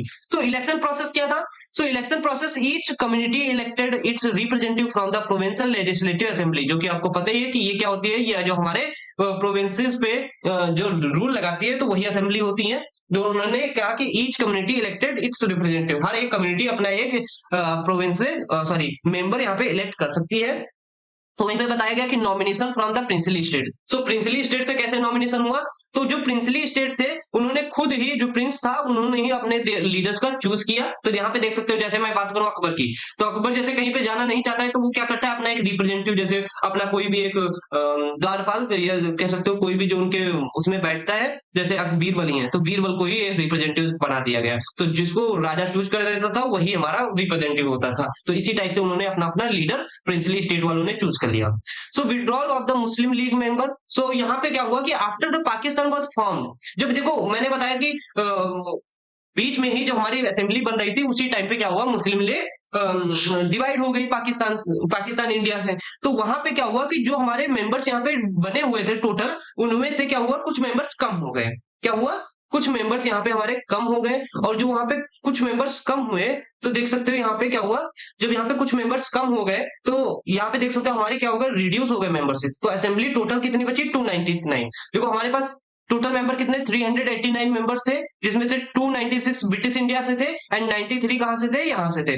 और जो आउट ऑफ 296 थे, देखो जो 296 थे उसमें से कितने, 291 यहाँ से थे, और 11 कहां से थे, जो कि 11 प्रोविंसेस से, और 4 कहां से थे, चीफ कमिश्नर प्रोविंसेस से थे, ठीक है। तो इसलिए यहाँ पे क्या हुआ, जो मुस्लिम लीग के जितने भी, क्योंकि बेस्ड ऑन द कास्ट हुआ था, तो मुस्लिम लीग के जितने भी लोग थे वो बाहर हो गए। तो यहाँ पे जो जितने भी बचे, तो वो हमारे कितने बचे, वो हमारी मुस्लिम लीग के कोई भी मेंबर्स नहीं थे। इसीलिए ये दोबारा से मीटिंग बिठाई गई और उसमें और भी मेंबर कम कर दिए गए, ठीक है। तो यहाँ पे देख सकते हो फर्स्ट मीटिंग टूक प्लेस ऑन द 9 दिसंबर 1946 को न्यू दिल्ली में हुई, और जिसमें चेयरमैन कौन थे, डॉक्टर राजेंद्र प्रसाद थे, जो कि परमानेंट चेयरमैन बनाएंगे। एंड ऑब्जेक्टिव रेजोल्यूशन क्या था, ऑब्जेक्टिव रेजोल्यूशन जैसा कि मैं बताया कि ऑब्जेक्टिव रेजोल्यूशन कुछ नहीं है, एक टाइप का एक हमारा कह सकते हो गोल होता है। जैसे ऑब्जेक्टिव रेजोल्यूशन को मैं समझाना चाहूंगा, रेजुलेशन ये टाइप का कुछ नहीं है, एक टाइप का ये कह सकते हो जैसे जब आप कोई भी गोल अचीव करना चाहते हो तो उसके पहले एक रफली प्लान बनाते हो ना, कि हम ये करेंगे, फिर ये प्रोजेक्ट सीखेंगे, फिर ये प्रोजेक्ट डिप्लॉय करेंगे, ये बनाएंगे ना। तो उस टाइप की वो जो बेसिक फ्रेमवर्क होता है या बेसिक जो रफ आपने प्लान बनाया है, तो उसी को हम ऑब्जेक्टिव रेजुलेशन बोलते हैं। जैसे जिसको किसने इंट्रोड्यूस किया था, प्रपोज किया था 13 दिसंबर 1946 को जवाहरलाल नेहरू ने प्रपोज किया था, to declare the India as an independent republic and create a constitution, ठीक है। सपोज समझ में आ गया होगा। एंड टाइम टेकन कितना लगा था, अप्रॉक्स 3 इयर्स लगे थे, जिसमें 2 साल 11 महीने 18 दिन लगे थे exact. And session held 11 sessions over 165 days. And sign कब किया गया, 24 जनवरी 1950 को, and constituent come into affect कब आया? जो 26 जनवरी 1950 को, जिसको हम गणतंत्र दिवस भी कहते हैं, and make end of the constituent assembly work. अब जैसे जब पूरा काम हो जाएगा तो जो असेंबली है वो डिस्ट्रॉय कर दी जाएगी, उसको एंड कर दिया जाएगा। बस यही था हमारा फॉर्मेशन ऑफ कॉन्स्टिट्यूएंट असेंबली, कि कैसे असेंबली फॉर्मेशन हुई और कैसे हमारा कॉन्स्टिट्यूशन क्रिएट हुआ। तो इसके हम कुछ थोड़े से यहाँ पे फंक्शंस की भी बात करेंगे। तो फंक्शन देख सकते हो यहाँ पे कह रहा है कि कॉन्स्टिट्यूएंट असेंबली। तो ये कह रहा है सबसे पहले फंक्शन क्या था, हमें फ्रेम करना है कॉन्स्टिट्यूशन को, लॉ को इनेक्ट करना है, अप्रूव करना है नेशनल फ्लैग को। कब हुआ अप्रूव? 22 जुलाई 1947 को हुआ है। और वहीं पे accepted India's membership in the British Commonwealth in the may 1949। And जो हमारी ब्रिटिश कॉमनवेल्थ था, मैं इसको भी समझाना चाहूंगा। ब्रिटिश कॉमनवेल्थ कुछ ऐसा नहीं, गेम वाला कॉमनवेल्थ नहीं है, एक टाइप की एक कम्युनिटी थी। जैसे कि आप जानते होंगे G20, जो नहीं होती थी G20, आपने सोचा होगा कि जो एक ग्रुप था, ऐसे ही यहाँ पे क्या होता है कि कॉमनवेल्थ एक ग्रुप है जो कि ब्रिटिश इंडिया का है, जिसमें ब्रिटिश ने जिस पे रूल किया है, मतलब जिसको गुलाम बनाया था, वो मेंबर्स यहाँ पे ऐड होते थे। तो उसमें जो इंडिया ने कब पार्टिसिपेट किया था? 1949 में ऐड किया था, पार्टिसिपेट किया था। ठीक है, ये आप समझ लीजिए। So elected doctor Rajendra Prasad as the first president on the India cup 24 January, and 24 जनवरी को ही हमारा नेशनल एंथम अडॉप्ट किया गया और 24 जनवरी को ही हमारा नेशनल सॉन्ग भी अडॉप्ट किया गया। तो ये आप यहाँ पे ध्यान रखिए। तो आई होप मैं यहाँ पे सभी चीजें कॉन्स्टिट्यूएंट असेंबली से रिलेटेड और कॉन्स्टिट्यूशन से रिलेटेड समझा दिया होगा। देखो मैं अब यहाँ पे ऑब्जेक्टिव रेजोल्यूशन को मैं एक्सप्लेन करना चाहूंगा, ये हो सकता है 2 मार्क्स में आ जाए, तो आपको ये क्या करना है, अच्छे से समझ लेना है। तो ऑब्जेक्टिव रेजोल्यूशन क्या है? जो कि क्रुशियल डॉक्यूमेंट होता है, जो कि इंट्रोड्यूस किसके थ्रू किया गया? जवाहरलाल नेहरू के। और ये क्यों किया गया? कॉन्स्टिट्यूएंट असेंबली बनाई गई थी कि कैसे आप कॉन्स्टिट्यूशन को फ्रेम करेंगे, इसीलिए उन्होंने ऑब्जेक्टिव रेजोल्यूशन किसको दे दिया? कॉन्स्टिट्यूएंट असेंबली को दे दिया कि भाई ये लो और ये बना करके दे दो। जैसे कि आपको कॉलेज में भी मिलता होगा असाइनमेंट, असाइनमेंट का कुछ वर्क मिला, कह रहे हो कि भाई ये असाइनमेंट है, आपको ये करके लाना है। तो ऐसे उन्होंने क्या किया, जो कॉन्स्टिट्यूएंट असेंबली थी उसको क्या ऑब्जेक्टिव रेजोल्यूशन दे दिया। और कब दिया? 13 दिसंबर 1946 को। और उसी के हिसाब से कॉन्स्टिट्यूशन बनना तैयार हो गया। It is outline the fundamental principles, objectives and that would guided drafting the constitution of the India, and it took later form the preamble. जैसा कि आप नाम जानते होंगे कि प्रीएम्बल क्या है, और जो आज की डेट में जो प्रीएम्बल है वही हमारा ऑब्जेक्टिव रेजोल्यूशन हुआ करता था। ठीक है, ये क्लियर हो गया होगा। प्रीएम्बल में कुछ नहीं होता है, जो कि मैंने बताया था। इसमें कैसे क्या गोल्स हैं हमारे, क्या रूल्स हैं, और क्या वैल्यूज हैं, और जो भी बेसिक डिस्क्रिप्शन है हमारी कॉन्स्टिट्यूशन की, वो हमारी प्रीएम्बल में है। जैसे कि आप इंट्रोडक्शन नहीं, जब आप देखते हैं इंट्रोडक्शन होता है ना स्टार्टिंग में कोई भी बुक का, तो इसी टाइप से ये इंट्रोडक्टरी पार्ट होता है प्रीएम्बल। ठीक है, तो वहीं पे हमारी कॉन्स्टिट्यूशन बुक का। ठीक है, अब की पॉइंट्स देख लेते हैं। सोवेरेनिटी का मतलब क्या है? It would be free and independent nation. ये फ्री होना चाहिए, इंडिपेंडेंट होना चाहिए। ऐसा नहीं है कि कोई किसी को रोके टोके और जो मनाए वो कर सकता है, लेकिन मैंने बताया था फंडामेंटल राइट्स पे ही कर सकता है। ऐसा करे कि जिससे दूसरे के फंडामेंटल राइट्स वायलेट ना करे। एंड डेमोक्रेसी का मतलब क्या है? कि डेमोक्रेटिक फॉर्म ऑफ गवर्नमेंट, हम इलेक्ट कर सकें अपने कोई भी एक पर्सन को for the government. And social justice, जैसे ensuring social economic political justice for the all citizens, and equality का भी ध्यान रखा जाए। मैं बार बार इसको पढ़ूंगा नहीं, फंडामेंटल राइट्स को भी ध्यान रखा जाए। एंड यूनिटी एंड इंटीग्रिटी, इसका मतलब क्या है? Emphasize on the unity of the nation and integrity of its territory. तो जो भी हमारी टेरिटरीज थी, टेरिटरीज का भी मैं एक्सप्लेन करना चाहूंगा कि टेरिटरीज क्या होती है। टेरिटरी जैसे हमारी कंट्रीज हैं, तो टेरिटरीज जो होती है ये हमारे पार्ट्स होते हैं, वही टेरिटरीज होती हैं। ठीक है, अलग अलग पार्ट्स होते हैं, क्षेत्र होते हैं, उन्हीं को टेरिटरीज बोलेंगे। ठीक है, तो ये आई होप आपको समझ में आ गया होगा कि ऑब्जेक्टिव रेजुलेशन क्या होता है, राइट। वेल मैं अब यहाँ पे एक्सप्लेन करना चाहूंगा कि गवर्नमेंट ऑफ इंडिया एक्ट 1935 क्या है। इसको एक्सप्लेन करने से पहले मैं बता दूं, अगर आपको पीडीएफ चाहिए देन आपको कमेंट बॉक्स में लिंक मिल जाएगी, वहां से डाउनलोड कर सकते हैं, क्योंकि ये एग्जाम के टाइम पे बहुत ज्यादा इंपॉर्टेंट हो सकती है। अगर आपको नहीं भी डाउनलोड करनी है तो आपको पूरा लेक्चर देखना है, तब भी यहाँ पे समझ में आ जाएगा।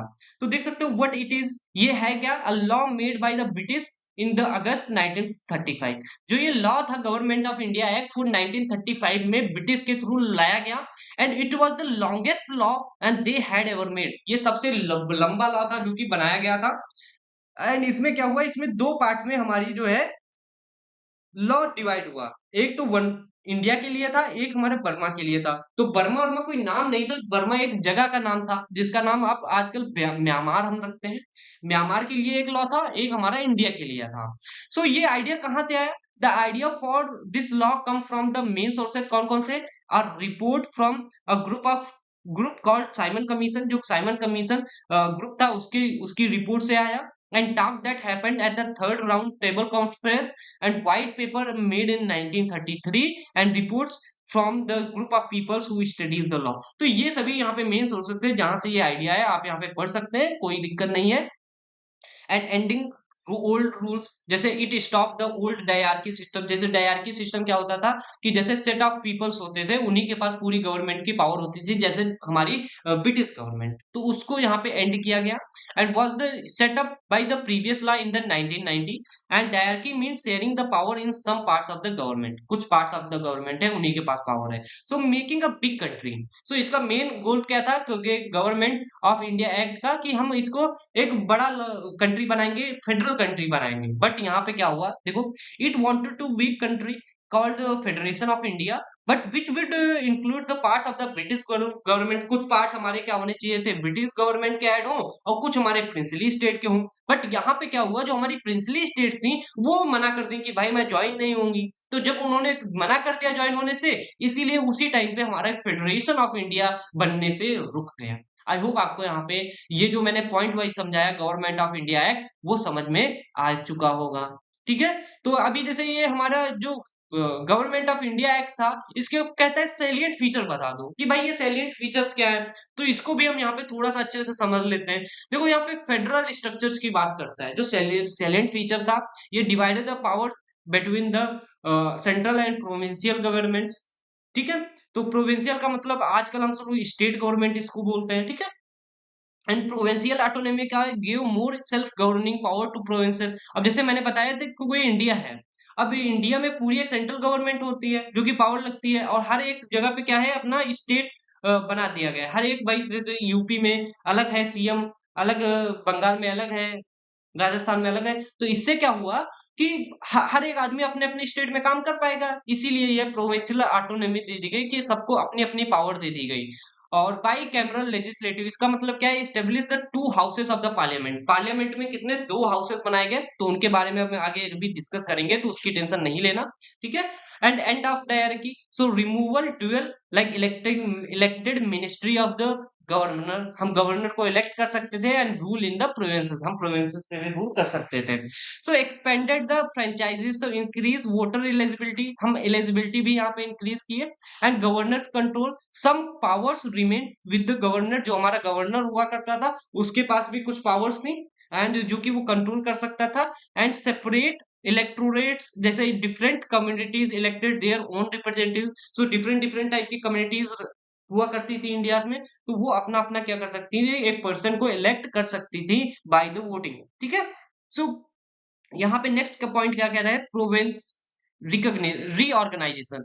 तो प्रोविंस प्रोविंस ऑर्गेनाइजेशन का मतलब क्या है, allow the provinces to change the based on the language and cultures. अब जैसे हमारे पास जो प्रोविंसेस थी, बहुत सारी प्रोविंसेस थी, तो देखो हमारा पंजाब क्या है, वो पंजाबियों के लिए है। ऐसे ही हमारे पास बहुत सारे अलग अलग टाइप के, जैसे तमिल है, तमिलनाडु में जो तमिल बोलते हैं। तो ऐसी जो लैंग्वेज थी, तो उनको अलग अलग रिलीजन कल्चर के हिसाब से उनको डिवाइड कर दिया गया। एंड इमरजेंसी रूल्स क्या थे, तो प्रोवाइड फॉर द इमरजेंसी, जैसे अगर कोई इमरजेंसी आती है तो वो भी यहाँ पे प्रोवाइड की गई। And minority rights protected minority communities, तो ऐसा नहीं है कोई आदिवासी है या कोई माइनॉरिटीज है तो उस पर जुर्म उठाओगे, तो उसका भी वहां पे लॉ लाया गया। तो ये बेसिकली फीचर्स थे जो कि आप यहाँ पे इजीली पढ़ सकते हैं, जो कि मुझे लगा मैंने ज्यादा इसको डीप में नहीं गया, क्योंकि मुझे थोड़ा छोटा लेक्चर बनाना है, तब भी ये आपका 1 to 2 आवर्स का हो जाएगा।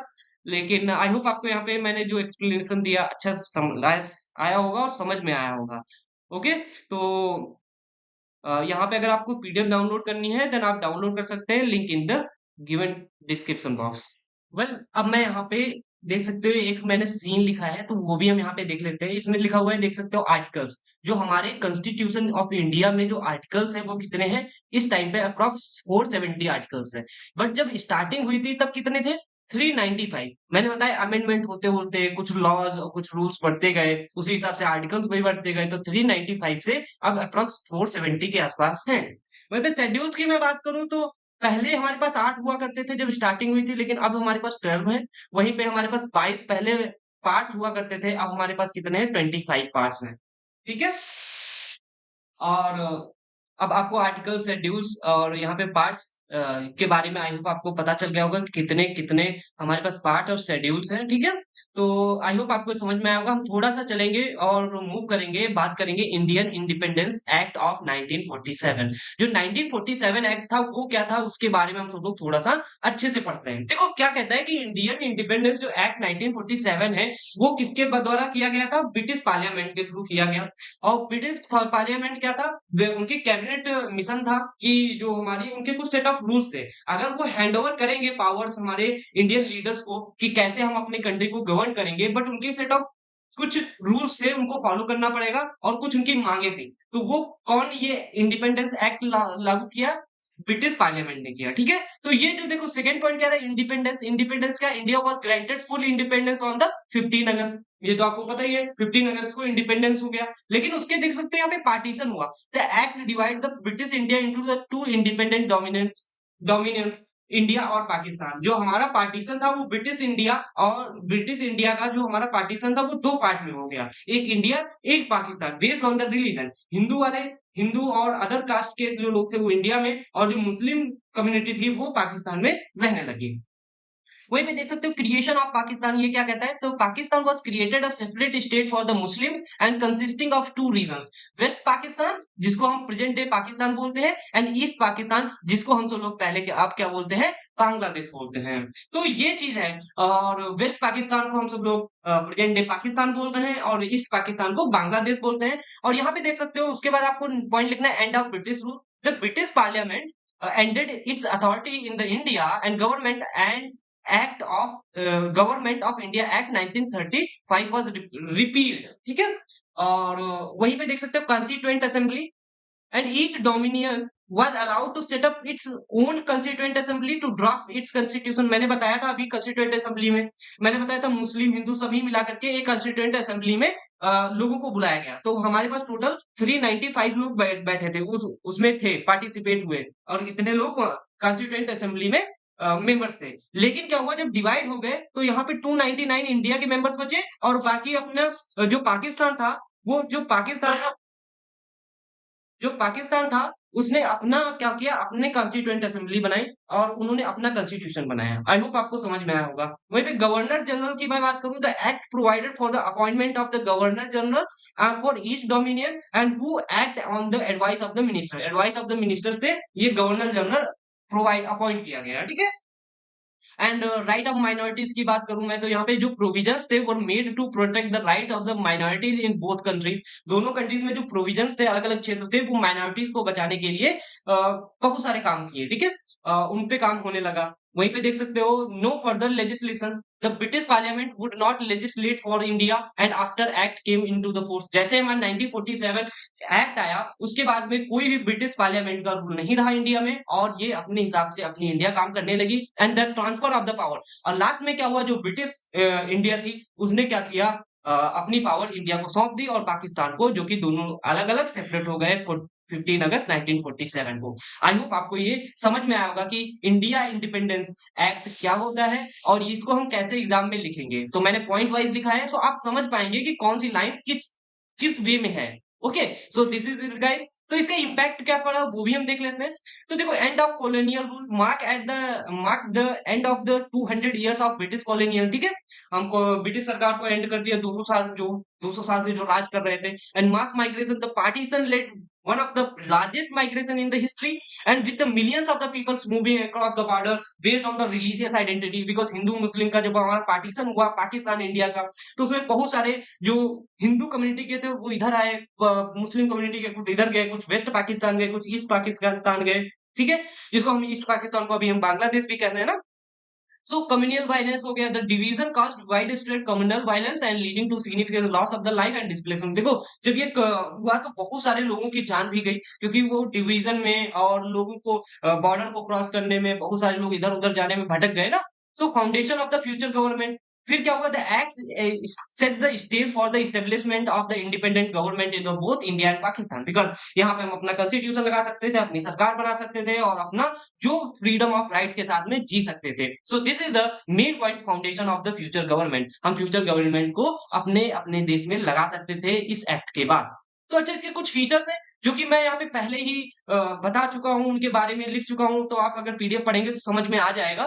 तो मैं इसको बार-बार यहाँ पे मैं इनके पॉइंट्स के बारे में लिखना नहीं चाहता था, तो इसीलिए देख सकते हो मैंने इनके फीचर्स जो हैं, वो सिर्फ हेडिंग लिख दी है। इंडिपेंडेंस ग्रांटेड हुआ, partition of British India, partition हुआ ब्रिटिश इंडिया का, जिससे पाकिस्तान बना, इंडिया बना, and end of British authority हो गई, एस्टेब्लिशमेंट ऑफ कॉन्स्टिट्यूएंट असेंबली, दोनों ने अपनी-अपनी असेंबली बनाई, and appointment of the governor general, अपना-अपना गवर्नर जनरल बनाया गया, and protect the minority rights, और जो हमारे माइनॉरिटी राइट्स है, वो हर एक प्रोविंसेस का हक हुआ और कि अपने माइनॉरिटीज की राइट्स को प्रोटेक्ट करें, and no further legislation by the British parliament, और उसके बाद कोई भी जो ब्रिटिश पार्लियामेंट था उसका कोई भी यहाँ पे इंटरफेरेंस नहीं रहा, and transfer of the power, जो ब्रिटिश पार्लियामेंट थी उन्होंने अपने पावर सौंप दी किसको, भारत को और अपने पाकिस्तान को, एंड डिस्प्यूट रिजॉल्व मैकेनिज्म, और यहाँ पे बाय द कॉन्स्टिट्यूशन अपने अपने जो इंडिया था पाकिस्तान ने अपना अपना रेजुलेशन मैकेनिज्म बनाया फॉर द डिस्प्यूट, लड़ाई झगड़ा अगर कोई भी कह सकते हो कोई भी झगड़ा या कोई भी कह सकते हो कि नहीं हो जाता है लड़ाई झगड़ा, तो उसमें विवाद हो जाता है। डिस्प्यूट मीन्स विवाद अगर हो जाता है तो उसको रिजॉल्व करने की अपनी अपनी मैकेनिज्म इन्होंने बनाया कि क्या फाइन होगा, क्या पनिशमेंट होगी ना, तो वो सभी चीजें यहाँ पे दी गई। आई होप आपको यहाँ पे इंडिया इंडिपेंडेंस एक्ट के बारे में मैं अच्छे से समझा पाया हूँ, और आपको ये पीडीएफ जरूर डाउनलोड कर लेनी है। लेकिन अगर जैसे आपको थोड़ा सा लग रहा है कि चार्ज ज्यादा है या पीडीएफ थोड़ी महंगी है, तो आप क्या कर सकते हैं, आप सिंपल क्या कर सकते हैं, वीडियो को ही देख लेंगे तब भी बहुत ज्यादा हो जाएगा, और आप खुद के नोट्स भी बना सकते हैं। Okay, so this is it guys.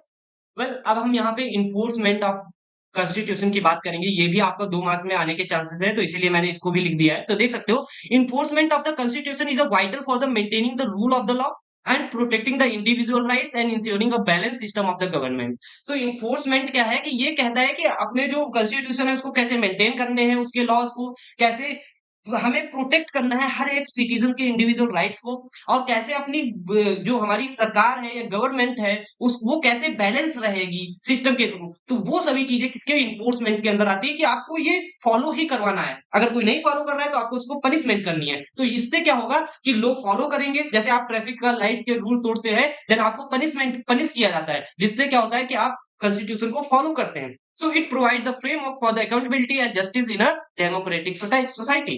जो कि ये हमारा एक टाइप का फ्रेमवर्क होता है किसके लिए, अकाउंटेबिलिटी और जस्टिस के लिए। जैसे अकाउंटेबिलिटी क्या, आप वोटिंग कर सकते हैं, फ्री एंड फेयर इलेक्शन होते हैं, ऐसा नहीं है कि जो आपकी वोटिंग मशीन है उसी में छेड़खानी है। जस्टिस मिलता है हर एक, चाहे छोटा हो चाहे अमीर हो चाहे गरीब। अगर एक्सीडेंट हो गया, चाहे एक अमीर गाड़ी से एक गरीब का एक्सीडेंट हो गया, तो ऐसा नहीं है जो जज हमारे हैं वो अमीर के पक्ष में दे देंगे या फिर गरीब के पक्ष में। अगर जिसमें जिसकी गलती होगी उसी के हिसाब से फाइन और पनिशमेंट होगी। आई होप आपको समझ में आया होगा। तो चलिए थोड़ा सा हम प्रीएम्बल्स की भी बात कर लेते हैं कि ये प्रीएम्बल्स होते क्या हैं। मैंने बताया था preamble is a introductory statement in a document and that explain the documents philosophy and objectives. जो कि मैंने बताया था कि जो ऑब्जेक्टिव रेजोल्यूशन हमारे जवाहरलाल नेहरू जी ने जो पास किया था उसी को बाद में नाम रख करके प्रीएम्बल रख दिया गया। और यहाँ पे इसमें क्या होते हैं, फिलॉसफी होगी, ऑब्जेक्टिव हो जाएंगे, मतलब जैसे मैंने बताया रफली प्लान बनाया गया था, बट इसको प्रीएम्बल को चेंज करके इसको इंट्रोडक्टरी स्टेटमेंट या पार्ट्स कह दिया गया हमारे कॉन्स्टिट्यूशन का। और ये जैसे आप कोई भी बुक देखते हैं तो उसमें एक इंट्रोडक्शन नाम से आता है सबसे पहले, जिसमें अबाउट द बुक लिखा होता है। तो इसी टाइप से प्रीएम्बल में अबाउट द कॉन्स्टिट्यूशन लिखा होता है, उसके बारे में, उसके ऑब्जेक्टिव्स के बारे में, उसके वैल्यूज के बारे में, उसके गोल्स के बारे में। तो इन सभी चीजों के बारे में हमारे प्रीएम्बल में सबसे पहले लिखा हुआ है। ठीक है, सो इन अ constitution it present the intention of the framers and the history behind its creation and the core values of the principle of the nation। ठीक है, ये सभी चीजें उसके अंदर लिखी हुई हैं कि कब फ्रेम हुआ, कब हिस्ट्री, उसकी हिस्ट्री क्या है, उसकी कोर वैल्यूज क्या है, उसके प्रिंसिपल्स क्या है ना। Then source of the construction, source of the constitution कैसे सोर्स हुआ, and nature of the nations state, and statement of the its objectives and date of its adoption, कब अडॉप्ट किया गया। तो मैं यहाँ पे एक एग्जांपल के थ्रू प्रियम्बल को समझाना चाहूंगा। तो यहाँ पे देख सकते हो, let's have a look at the preamble of the constitution of India which says we the people of the India. अगर आप सबसे पहले कॉन्स्टिट्यूशन को ओपन करते हैं और उसके बाद में अगर प्रियम्बल को पढ़ने जाते हैं तो सबसे पहले लाइन लिखिए, we the people of India having solemnly resolve the constituent India into the sovereign, socialist, secular, democratic republic and it secular to all its citizens, and justice, liberty, equality, and fraternity assure the dignity of the individual and unity of and integrity of the nation। तो ये हमारा सबसे पहले लिखा हुआ है कि हमारा जो यहाँ पे हर एक सिटीजन है उसको justice, liberty, equality and fraternity हर एक चीज मिलनी चाहिए और उनके ये राइट्स हैं। और वहीं पे जितने भी पीपल्स हैं including PM, CM and any type of citizen which is belongs to India, वो सभी पीपल्स ऑफ इंडिया है। वो मैटर नहीं करता कौन गरीब है कौन अमीर है, ठीक है। तो ये हमारा क्या बताता है, हमारा बताता है प्रियम्बल्स, ठीक है। आई होप आपको यहाँ पे प्रियम्बल समझ में आ गया होगा। तो हम थोड़ा सा आगे बढ़ेंगे और बात करेंगे कि फंडामेंटल राइट्स क्या है। तो फंडामेंटल राइट्स देख सकते हो, fundamental rights are the basic human rights and enshrined in the constituent of the India which are guarantees to all the citizens। और जैसे ये कह रहा है जो हमारे फंडामेंटल राइट्स होते हैं ये बेसिक ह्यूमन राइट्स होते हैं जो कि कॉन्स्टिट्यूशन द्वारा दिए गए हैं और ये गारंटी कहता है कि हर एक सिटीजन के पास होंगे। तो ऐसा नहीं है कि मैंने बताया कि कोई छोटी जात का है तो उसको नहीं मिलेंगे, या हिंदू है सिर्फ उन्हीं को मिलेंगे, मुस्लिम को नहीं मिलेंगे, ये ऐसा कुछ नहीं है। अगर आप क्या है मेंबर ऑफ इंडिया है, देन आप सिटीजन ऑफ इंडिया है, देन आपको ये राइट्स मिलेंगे।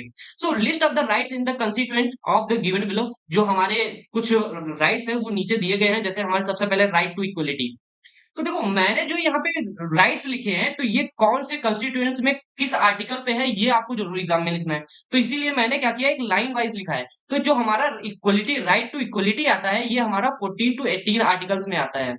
14 से 18 के आर्टिकल के बीच में हमारी इक्वलिटी की बात की जाती है। इसमें बताया जाता है ensure the equality before the law and prohibited discrimination. जैसे डिस्क्रिमिनेशन का मतलब कोई भी जात पात का भेदभाव करना, वो। So everyone is treated equally in the court, कोई भी कोर्ट में अमीर गरीब ऊंच नीच ऐसा कुछ नहीं होगा।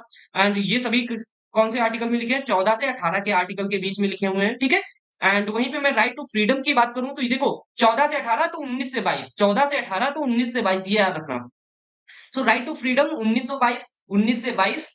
तो इसमें क्या कहता है, guaranteed freedom of speech, assembly and movement. आप कहीं पे भी मूव कर सकते हैं, स्पीच कर सकते हैं, अपनी कोई भी असेंबली को क्रिएट कर सकते हैं, ये सभी चीजें मतलब अपने जो फ्रीडम जो आप करना चाहते हैं वो कर सकते हैं, बट किसी को आप ऐसा ना करें कि दूसरे की प्रॉपर्टीज को वायलेट करें, ठीक है। जैसे citizen can express their openly opinions freely, अपने ओपिनियंस को फ्री रख सकता है। जैसे कि आपको पता ही होगा कि आप कुछ भी जाकर के यूट्यूब पे किसी के बारे में बोल सकते हैं, बट ऐसा नहीं है कि अगर आपने किसी के बारे में गलत किया है, इंटेंशनली उसको हर्ट किया है, देन आप पे केस हो सकता है। तो ये ध्यान रखें, अगर आप किसी को कुछ भी बोलने जाते हैं तो आप ये देखें कि आप उतना ही बोले जिससे आप सेफ रहें। ऐसा नहीं है कि किसी को नुकसान हो रहा है, किसी की प्रॉपर्टीज वायलेट हो रही है, नहीं तो आप खतरे में आ सकते हैं, ठीक है। सो राइट अगेंस्ट द एक्सप्लॉइटेशन, तो यहाँ पे थर्ड है राइट अगेंस्ट एक्सप्लॉइटेशन। जैसे यहाँ पे 23 से 24 के बीच में बात की जाती है। तो इसमें क्या होता है, जैसे जो छोटे छोटे बच्चे होते हैं और उनके बारे में होता है ना कि वो काम करवा रहे हैं, तो आप क्या कर सकते हैं, आप जाकर के अगर केस कर देंगे तो जो काम करवा रहा है उस पर केस होगा और उसको पनिश किया जाएगा, ठीक है। तो prohibit human trafficking and force labours, जो फोर्स लेबर्स किए जाते हैं ना छोटे छोटे बच्चों को। So no one can be force to work and against their will. अगर जैसे मेरा मन नहीं है वीडियो बनाने का या पीडीएफ बनाने का, तो सिर्फ आप कह सकते हैं, आप फोर्स नहीं कर सकते चलो उठो डीएसएलआर को, चलो वीडियो बनाओ, जबकि ये करो, जबकि वो नहीं। बिकॉज अगर मेरा मन है तो मैं वीडियो डालूंगा, अगर मेरा मन है तो पीडीएफ दूंगा, अगर नहीं मन है तो मैं पीडीएफ नहीं दूंगा। तो ये चीजें हैं कि आप किसी को एक्सप्लॉइट नहीं कर सकते हैं किसी को काम करने के लिए, जैसे कि मैंने एग्जांपल बताया ना। जैसे मैंने कहा कि ये कौन से 23 से 24 के बीच में आर्टिकल आता है राइट टू एक्सप्लॉइटेशन, और 25 से 28 के बीच में हमारा कौन सा आता है, right to freedom of religion. Freedom of religion इसका मतलब क्या है कि allow individual to practise any religion. जैसे मैं अभी right now I am Hindu, but ऐसा नहीं है कि मैं हिंदू ही रह सकता हूँ, मैं मुस्लिम में भी कन्वर्ट हो सकता हूँ, मैं सिख में भी हो सकता हूँ। अगर मैं हिंदू होकर के भी अगर मैं दूसरी कास्ट को या दूसरी रिलीजन को पूछता हूँ, एंड नो मैटर व्हाट, कोई भी हमें रोक टोक नहीं कर सकता है। तो ये हमारा कौन देता है अथॉरिटी, वो हमारा कॉन्स्टिट्यूशन देता है। तो देखो पीपल कैन वर्शिप फ्रीली, जो आपके मन है वो पूजा कर सकते हो, जिसकी मन है, चाहे गौतम बुद्ध की करो, चाहे ईसा मसीह की करो, जिसकी मन हो उसका करो, ठीक है। तो ये इसका कहना है। एंड नेक्स्ट जो है 5th number, so cultural and educational rights, ये हमारे 29 से 30 के बीच में दिए गए हैं rights. And protect the right of the minority and conserve their cultures and run educational institute. अब जैसे यहाँ पे कह रहे हैं कि कोई भी हो, छोटा से छोटा आदिवासी भी बच्चा है वो भी पढ़ने का हकदार है। तो कोई भी बच्चा है उसको पढ़ने के यहाँ पे सहमति दी गई इस राइट्स के अंदर। So minorities can establish school for their cultures और वहीं पे देख सकते हो right to constitutional remedies and article 32 इसमें क्या करेगा, enable individual to approach supreme court if their rights are violated. अगर आपको कोई प्रॉब्लम्स आती है, अगर कुछ ने आपको कुछ गलत कहा है या प्रताड़ित कर रहा है या परेशान कर रहा है, देन आप यहाँ पे क्या कर सकते हैं, इस राइट के थ्रू आर्टिकल 32 देखो, यहाँ पे देख सकते हो 14 से 18, 19 से 22 एंड 23 से 24 एंड 25 से 28 एंड 29 से 30, यहाँ तक तो सभी देखो सीरियल वाइज है, बट यहाँ पे एक 31 छोड़ दोगे, सिर्फ आर्टिकल 32 में ही इस रेमेडीज की बात की गई है। ये आपको इस टाइप से आर्टिकल्स को याद कर लेना है, जो कि नोट्स में आपको मिल जाएंगे। And citizen can seek legal help for the right violations, ठीक है। तो आई होप आपको यहाँ पे फंडामेंटल राइट्स क्लियर हो गए होंगे। आप थोड़ा सा इनके फीचर्स की भी बात कर लेते हैं, सो दैट आप अच्छे से समझ पाए। तो फीचर्स ऑफ फंडामेंटल राइट्स क्या है, डिफरेंट फ्रॉम लीगल राइट्स। ये क्या कहता है कि जो लीगल राइट्स हैं उनको ये देख सकते हो, direct access to the supreme court for the violation. अगर कोई आपके ये राइट्स को वायलेट करता है तो आप उसको डायरेक्ट घसीट सकते हैं अपने सुप्रीम कोर्ट में, ठीक है। जस्टिसिएबल, ये जस्टिसिएबल है, इनफोर्सिबल in the court.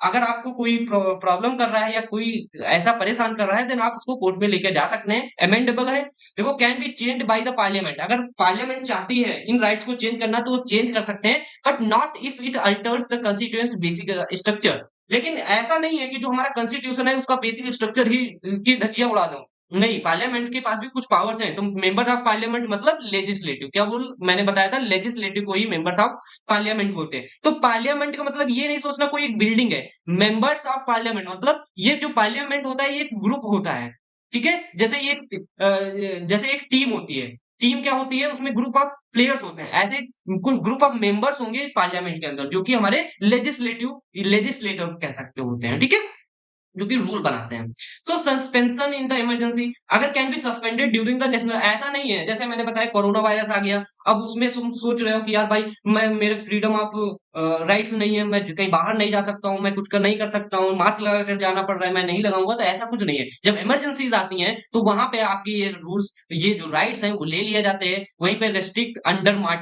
Martial law, limited in areas under military rules. जैसे मार्शल लॉ में क्या है, जैसे अभी आप कहीं पे चले गए, सपोज कश्मीर में चले गए, तो वहां पे आप चाहते हैं, बॉर्डर पे गए, आप चाहते हैं कि मैं फ्रीडम ऑफ राइट से मैं यहीं पे खड़ा रहूंगा, या कोई ऐसी चीजें नहीं कर सकते हो जो कि जिसमें रेस्ट्रिक्शन लगाई गई है सरकार से, ठीक है। तो ये चीज आप ध्यान ध्यान रखेंगे। तो ये हमारे कुछ फीचर्स थे, आई होप आपको समझ में आ गया होगा ना। अब मैं यहाँ पे फंडामेंटल ड्यूटीज की भी थोड़ी सी बात करूंगा। तो देखो, मैं यहाँ पे आपको जो है जैसे बहुत लोग कहते हैं कि सिर्फ पढ़ देते हैं, तो ऐसा नहीं है। तो यहाँ पे मैं क्या करना चाहता हूँ कि आपको मैं थोड़ा कंसाइज वे में और थोड़ा जल्दी से बताना चाहता हूँ, क्योंकि आपके पास नोट्स हैं और मैं इनफ एक्सप्लेन कर देता हूँ जितना मुझे लगता है कि एक्सप्लेन करना चाहिए। अगर आपको ये एक्सप्लेनेशन अच्छा लगता है, देन वीडियो को लाइक भी कर सकते हैं और उसके साथ में अपने दोस्तों को शेयर कर दें, क्योंकि उनको भी अगर इससे हेल्प हो सकती है तो हो जाए। एंड जो कि बहुत अच्छी बात है ना। तो चलिए देखते हैं fundamental duties. So fundamental duties are set the moral obligation for the all citizens of India, added the constitution by the 42 amendment in the 1976। ये 1976 में अमेंड किया गया ड्यूटीज को। तो ड्यूटीज क्या है, जैसे मैंने बताया हमारे पास राइट्स भी हैं, फंडामेंटल राइट्स हैं, जो कि ये चीजें होनी चाहिए। तो हमें कॉन्स्टिट्यूशन कुछ राइट्स भी देता है, तो अगर इंडिया में रह रहे हैं तो कुछ आपके हक भी हैं, तो आपको कुछ कर्तव्य भी करने पड़ेंगे, काम भी करने पड़ेंगे। तो जैसे क्या है, अपहोल्ड द कॉन्स्टिट्यूशन। आपको क्या कहा गया, अपहोल्ड द कॉन्स्टिट्यूशन मतलब respect and follow the constitution it deals ideals. जैसे आइडल है आपके लिए, ऐसा नहीं है आप यहाँ पे ट्रैफिक लाइट है और यहाँ पे आपकी ट्रैफिक लाइट है, इसको फॉलो ही नहीं कर रहे हैं, तो आप कैसे यार यहाँ पे रह सकते हैं। जब आपको राइट्स दिए गए हैं कि आप फ्री हैं, तो कुछ रूल्स बनाए गए हैं, तो आपको उनको फॉलो भी करना पड़ेगा ना। वहीं पे promote harmony, so promote peace and harmony among all peoples and regardless difference of differences and preserve the nation unity, protect sovereignty, unity and the integrity of the India। तो आपको इन पे चीजों पे ध्यान रखना है। वहीं पे defend the country, be ready to defend our country and when needed, जब आपको जरूरत पड़े, जैसे कहीं पे डिबेट हो रही है, वहां पे भी आप डिफेंड कर सकते हैं अपनी कंट्री को, या फिर आपको कहीं पे लड़ाई की जरूरत हो गई, या फिर आपको कहीं पे जंग छिड़ी हुई है या वॉर हो रही है, वहाँ पे अगर आपको एक एज़ अ आर्मी जाना पड़ रहा है, देन आप वहाँ पे जाने के लिए रेडी रहें हमेशा। सो रिस्पेक्ट नेशन सिंबल्स, जैसे show respect for the national flag and national anthem. ऐसे नहीं है कि आपका नेशनल फ्लैग है, गिरा पड़ा हुआ है, आप ऐसे जा रहे हैं उसके ऊपर से, नहीं। और नेशनल एंथम का भी करें, अगर नेशनल एंथम है तो आप कहीं पे चल रहे हैं तो बताया जाता है कि आप रुक जाएँ, और जब नेशनल एंथम एंड हो जाए देन आप जाएँ, वहीं पे रुक जाएँ। So promote scientific temper, so encourage a scientific mindset and approach in the all aspect of the life. क्योंकि देखो जो ड्यूटीज़ है ये बहुत ही बेसिक ड्यूटीज़ है, जो कि आपको हर एक पीपल्स को करनी चाहिए। वही लिखी है, ऐसा कोई नई चीज़ एडवांस करवा रहा है इसमें ड्यूटीज़ में जो कि आप नहीं कर सकते हैं। सो सेफगार्ड पब्लिक प्रॉपर्टी, जैसे protect public property and avoid violence. आप जो पब्लिक प्रॉपर्टी है उसको प्रोटेक्ट करें, ऐसा नहीं है उस पे जाकर के कुछ भी, मान लिया जैसे मैंने देखा है कि गवर्नमेंट स्कूल होते हैं उसको आदमी तोड़-फोड़ दे रहा है, तो वो चीज़ें गलत है। अवॉइड करो वायलेंस, अगर आपसे कोई लड़ाई झगड़ा कर रहा है, देन उसको वायलेंस को अवॉइड करिए, सीधे हम सिंपल जाकर के केस कर सकते हैं, उसके खिलाफ केस कर दें, जिससे क्या होगा, कोर्ट उसको खुद सजा देगी ना। So improve the environment. So this is work towards the protecting and improving the natural improvement environment. जैसे आप पेड़ लगा सकते हैं, पौधे लगा सकते हैं, और भी जैसे आप कह सकते हो ग्लोबल वार्मिंग के खिलाफ लड़ सकते हैं, और भी बहुत सारे काम कर सकते हैं ना। Develop a sense of duty and cultivate the sense of duty among fellow citizens and educate and inform. So endeavor to promote education and awareness in the society. आप सोसाइटी को अवेयरनेस फैला सकते हैं, प्रमोट कर सकते हैं education को। तो ये सभी जो चीजें थी वो हमारी ड्यूटीज आ जाती हैं। तो आई होप आपको यहाँ पे ड्यूटीज समझ में आई होंगी, और अगर कोई प्रॉब्लम आती है तो आप सिंपली पूछ सकते हैं। ओके, तो अभी हम यहाँ पे थोड़ा-सा इम्पोर्टेंस की भी बात कर लेते हैं कि इम्पोर्टेंस ऑफ द फंडामेंटल्स क्या है। देखो, प्रमोट रिस्पांसिबिलिटी, ये रिस्पांसिबिलिटी को प्रमोट करता है। जैसे कि आप इसके जो रिस्पांसिबिलिटीज है टुवर्ड द नेशन, वो आप फॉलो करें। अगर यार देखो, अगर कोई राइट्स दे रहा है तो आपको कुछ तो करना पड़ेगा ना। जैसे आपको उनके रूल्स को ही फॉलो करना पड़ेगा, जो आपके कॉन्स्टिट्यूशन में काम दिए गए हैं उनकी रिस्पांसिबिलिटी भी करनी पड़ेगी ना। सो strength democracy, so foster a sense of duty and support the democratic values, enhance the national unity and encourage the civil participation and complement fundamental rights and protect the environment. So ये सभी चीजें आप यहाँ पे पढ़ सकते हो, मैं इसको ज्यादा डीप में नहीं जाऊंगा। एंड आई होप आपको ये फंडामेंटल ड्यूटी समझ में आ गई होंगी। वेल, अब हम यहाँ पे डीपीएसपी की बात करेंगे, जिसका नाम होता है directive principle of state policy. ये भी आपका बहुत ज्यादा इंपॉर्टेंट टॉपिक है। तो देख सकते हो, DPSP are the guidelines for the state to ensure social and economic justice in the India. जो हमारे सोशल और इकोनॉमिक जस्टिस इन इंडिया है उसकी गाइडलाइंस है। अब ये हमारे क्या करते हैं, they are enshrined in the part 4 of the constitution. ये कॉन्स्टिट्यूंस के पार्ट 4 में इंस्ट्रिंड है, और aim to create the welfare state. ये वेलफेयर स्टेट के लिए यहाँ पे जो हमारा स्टेट है वो वेलफेयर हो, और उसके बारे में अभी देखते हैं। तो इसका ये गोल है, ठीक है। देखो, इसमें हमारे पास कुछ पॉइंट्स है। देखो, ये क्या करता है, सोशल जस्टिस को मेंटेन रखता है, ensure the social and economic equality for all citizens. जो हमारा डीपीएसपी है, ये सोशल और इकोनॉमिक इक्वलिटी को यहाँ पे सपोर्ट करता है हर एक सिटीजन के लिए। इकोनॉमिक वेलफेयर, जैसे promote the welfare for the workers and fair fair distribution of the wealth. अब जब फेयर डिस्ट्रीब्यूशन ऑफ वेल्थ, जैसे इसका मतलब क्या है कि ऐसा नहीं है कि जैसे अमीर के पास ही बहुत सारा रुपया दे रहे हैं, या फिर जैसे जो अमीर है गरीब है, ऐसा कि जैसे पहले आप जानते भी होंगे कि हमारे पास जो पहले राशन होता था, तो उन सभी लोगों को राशन नहीं मिलता था। जो हमारे बहुत ही पिछड़े वर्ग के होते थे, उनको ही राशन दिया जाता था, क्योंकि वो उनको ज़रूरत थी ना। तो ऐसे ही वेलफेयर्स ऑफ वर्कर्स, मतलब उनको वेलफेयर मतलब कुछ सुविधाएँ देना बड़े वर्कर्स को, तो ये सभी हमारी डीपीएसपी के अंदर आते हैं। जैसे कुछ एजुकेशनल राइट्स है, provide free and compulsory education for the children. 14 year से अगर कोई नीचे है तो उसकी आप फीस नहीं ले सकते हैं। तो ऐसी चीज़ें हैं। Health care, ensure the citizens have access to health care services and living wage, guaranteed to living wage of the worker to maintain the decent standard of the living। ऐसा नहीं है कि जैसे आप कोई वर्कर है, आप उसको वर्क पे रख रहे हैं तो उसको 2000 रुपए पर मंथ दे रहे हैं, और जबकि उसका खर्चा ही नहीं आ रहा था। एक स्टैंडर्ड बनाया गया कि आपको इतना ही सैलरी देनी ही पड़ेगी अगर आप किसी को रख रहे हैं। Then promotion of international peace, strive for the global peace and security and environment protection, environment को प्रोटेक्ट करना। Child welfare, promote the interest of the child and youth, जैसे गेम है और भी बहुत सारे इवेंट्स हैं उनको लाना, जिससे क्या हो, चाइल्ड वेलफेयर और चाइल्ड का जो यूथ है और उनका नॉलेज एंड कॉन्फिडेंस बढ़ पाए ना। इन सभी चीजों के लिए स्टेट को कहा गया जीपीएसपी के through. And cultural protection, protect the rights of the minorities and promote the their cultures and promote of the economic democracy. So aim for the economic democracy and through the equitable distribution of wealth. ठीक है, तो ये सभी जो points थे जो कि हमारे फीचर्स हैं डीपीएसपी के, आई होप आपको समझ में आएगा। तो डीपीएसपी कुछ नहीं है, जो हमारा क्या करता है, इंश्योर करता है सोशल और इकोनॉमिक जो जस्टिस है इन इंडिया का, जैसे ये इकोनॉमिक को बढ़ाने के लिए या उसको बूम करने के लिए हमारा डीपीएसपी यूज किया जाता है। इनमें कुछ सेट ऑफ गाइडलाइंस है जो कि यहाँ पे पार्ट 4 में कॉन्स्टिट्यूशन के इंसरेंट है या लिखित है, गठित है। ठीक है, तो अभी यहाँ पे देख सकते हो कि जो हमारा डीपीएसपी है ना, तो ये हमारा ऐसे नहीं, देखो डीपीएसपी मैंने बताया कि है क्या, ये हमारे कुछ अलग अलग मतलब से, देखो एक सोशियलिस्टिक प्रिंसिपल था, एक हमारा गांधीयन प्रिंसिपल था, तो दोनों हम यहाँ पे पढ़ने वाले हैं, तो ये भी आपका इंपॉर्टेंट है। तो देख सकते हो डीपीएसपी सोशलिस्ट प्रिंसिपल के पॉइंट ऑफ व्यू से क्या था, economic equality, reduce wealth inequality, ensure fair resource distribution, living veg मिलना चाहिए जो कि मैंने बताया कि, और सोशल सिक्योरिटी होनी चाहिए, right to work, secure the right to work and education for the citizen and support for the small industries, जैसे promote cottage and small scale industries for the job creation। अगर आप छोटे छोटे industries को बढ़ाएंगे या प्रमोट करेंगे, then वो क्या होगा, जॉब वहीं पे ज्यादा क्रिएट होती चली जाएंगी। And collective ownership, encourage the collective farming and land ownership and improved living standards, work towards raising living standards for all and universal education, so ensure free and compulsory education for the all childrens. ठीक है, तो ये सभी चीजें यहाँ पे I hope आपको समझ में आई होंगी कि सोशलिस्ट प्रिंसिपल क्या कहता है। इसमें देखो बेसिकली पहले मैं इसको थोड़ा सा गांधीयन को भी समझा देता हूँ, फिर देखते हैं।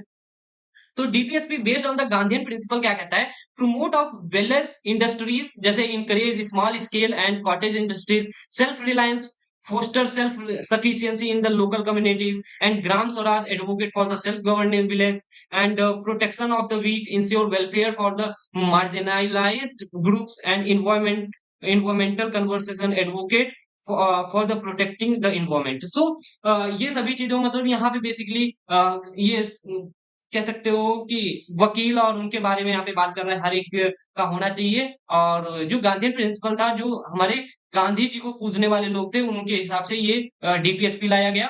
और वहीं पे सोशलिस्ट जो थे हमारे, जो स्वतंत्रतावादी जो हमारे सोशलिस्ट लोग होते हैं ना, उनके थ्रू ये लाया गया।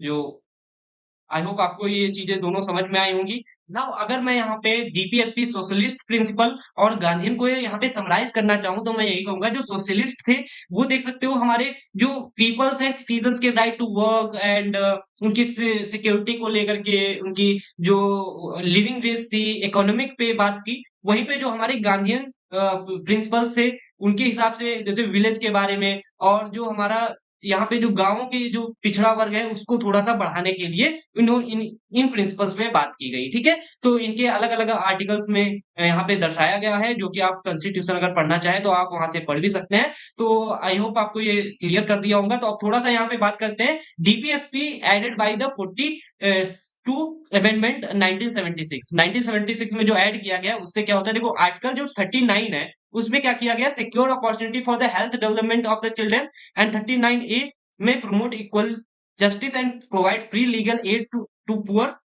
ऐसा नहीं है कि कोई पुअर है तो उसकी हेल्प नहीं की जाएगी, हर एक को इक्वल जस्टिस और प्रोवाइड करनी चाहिए।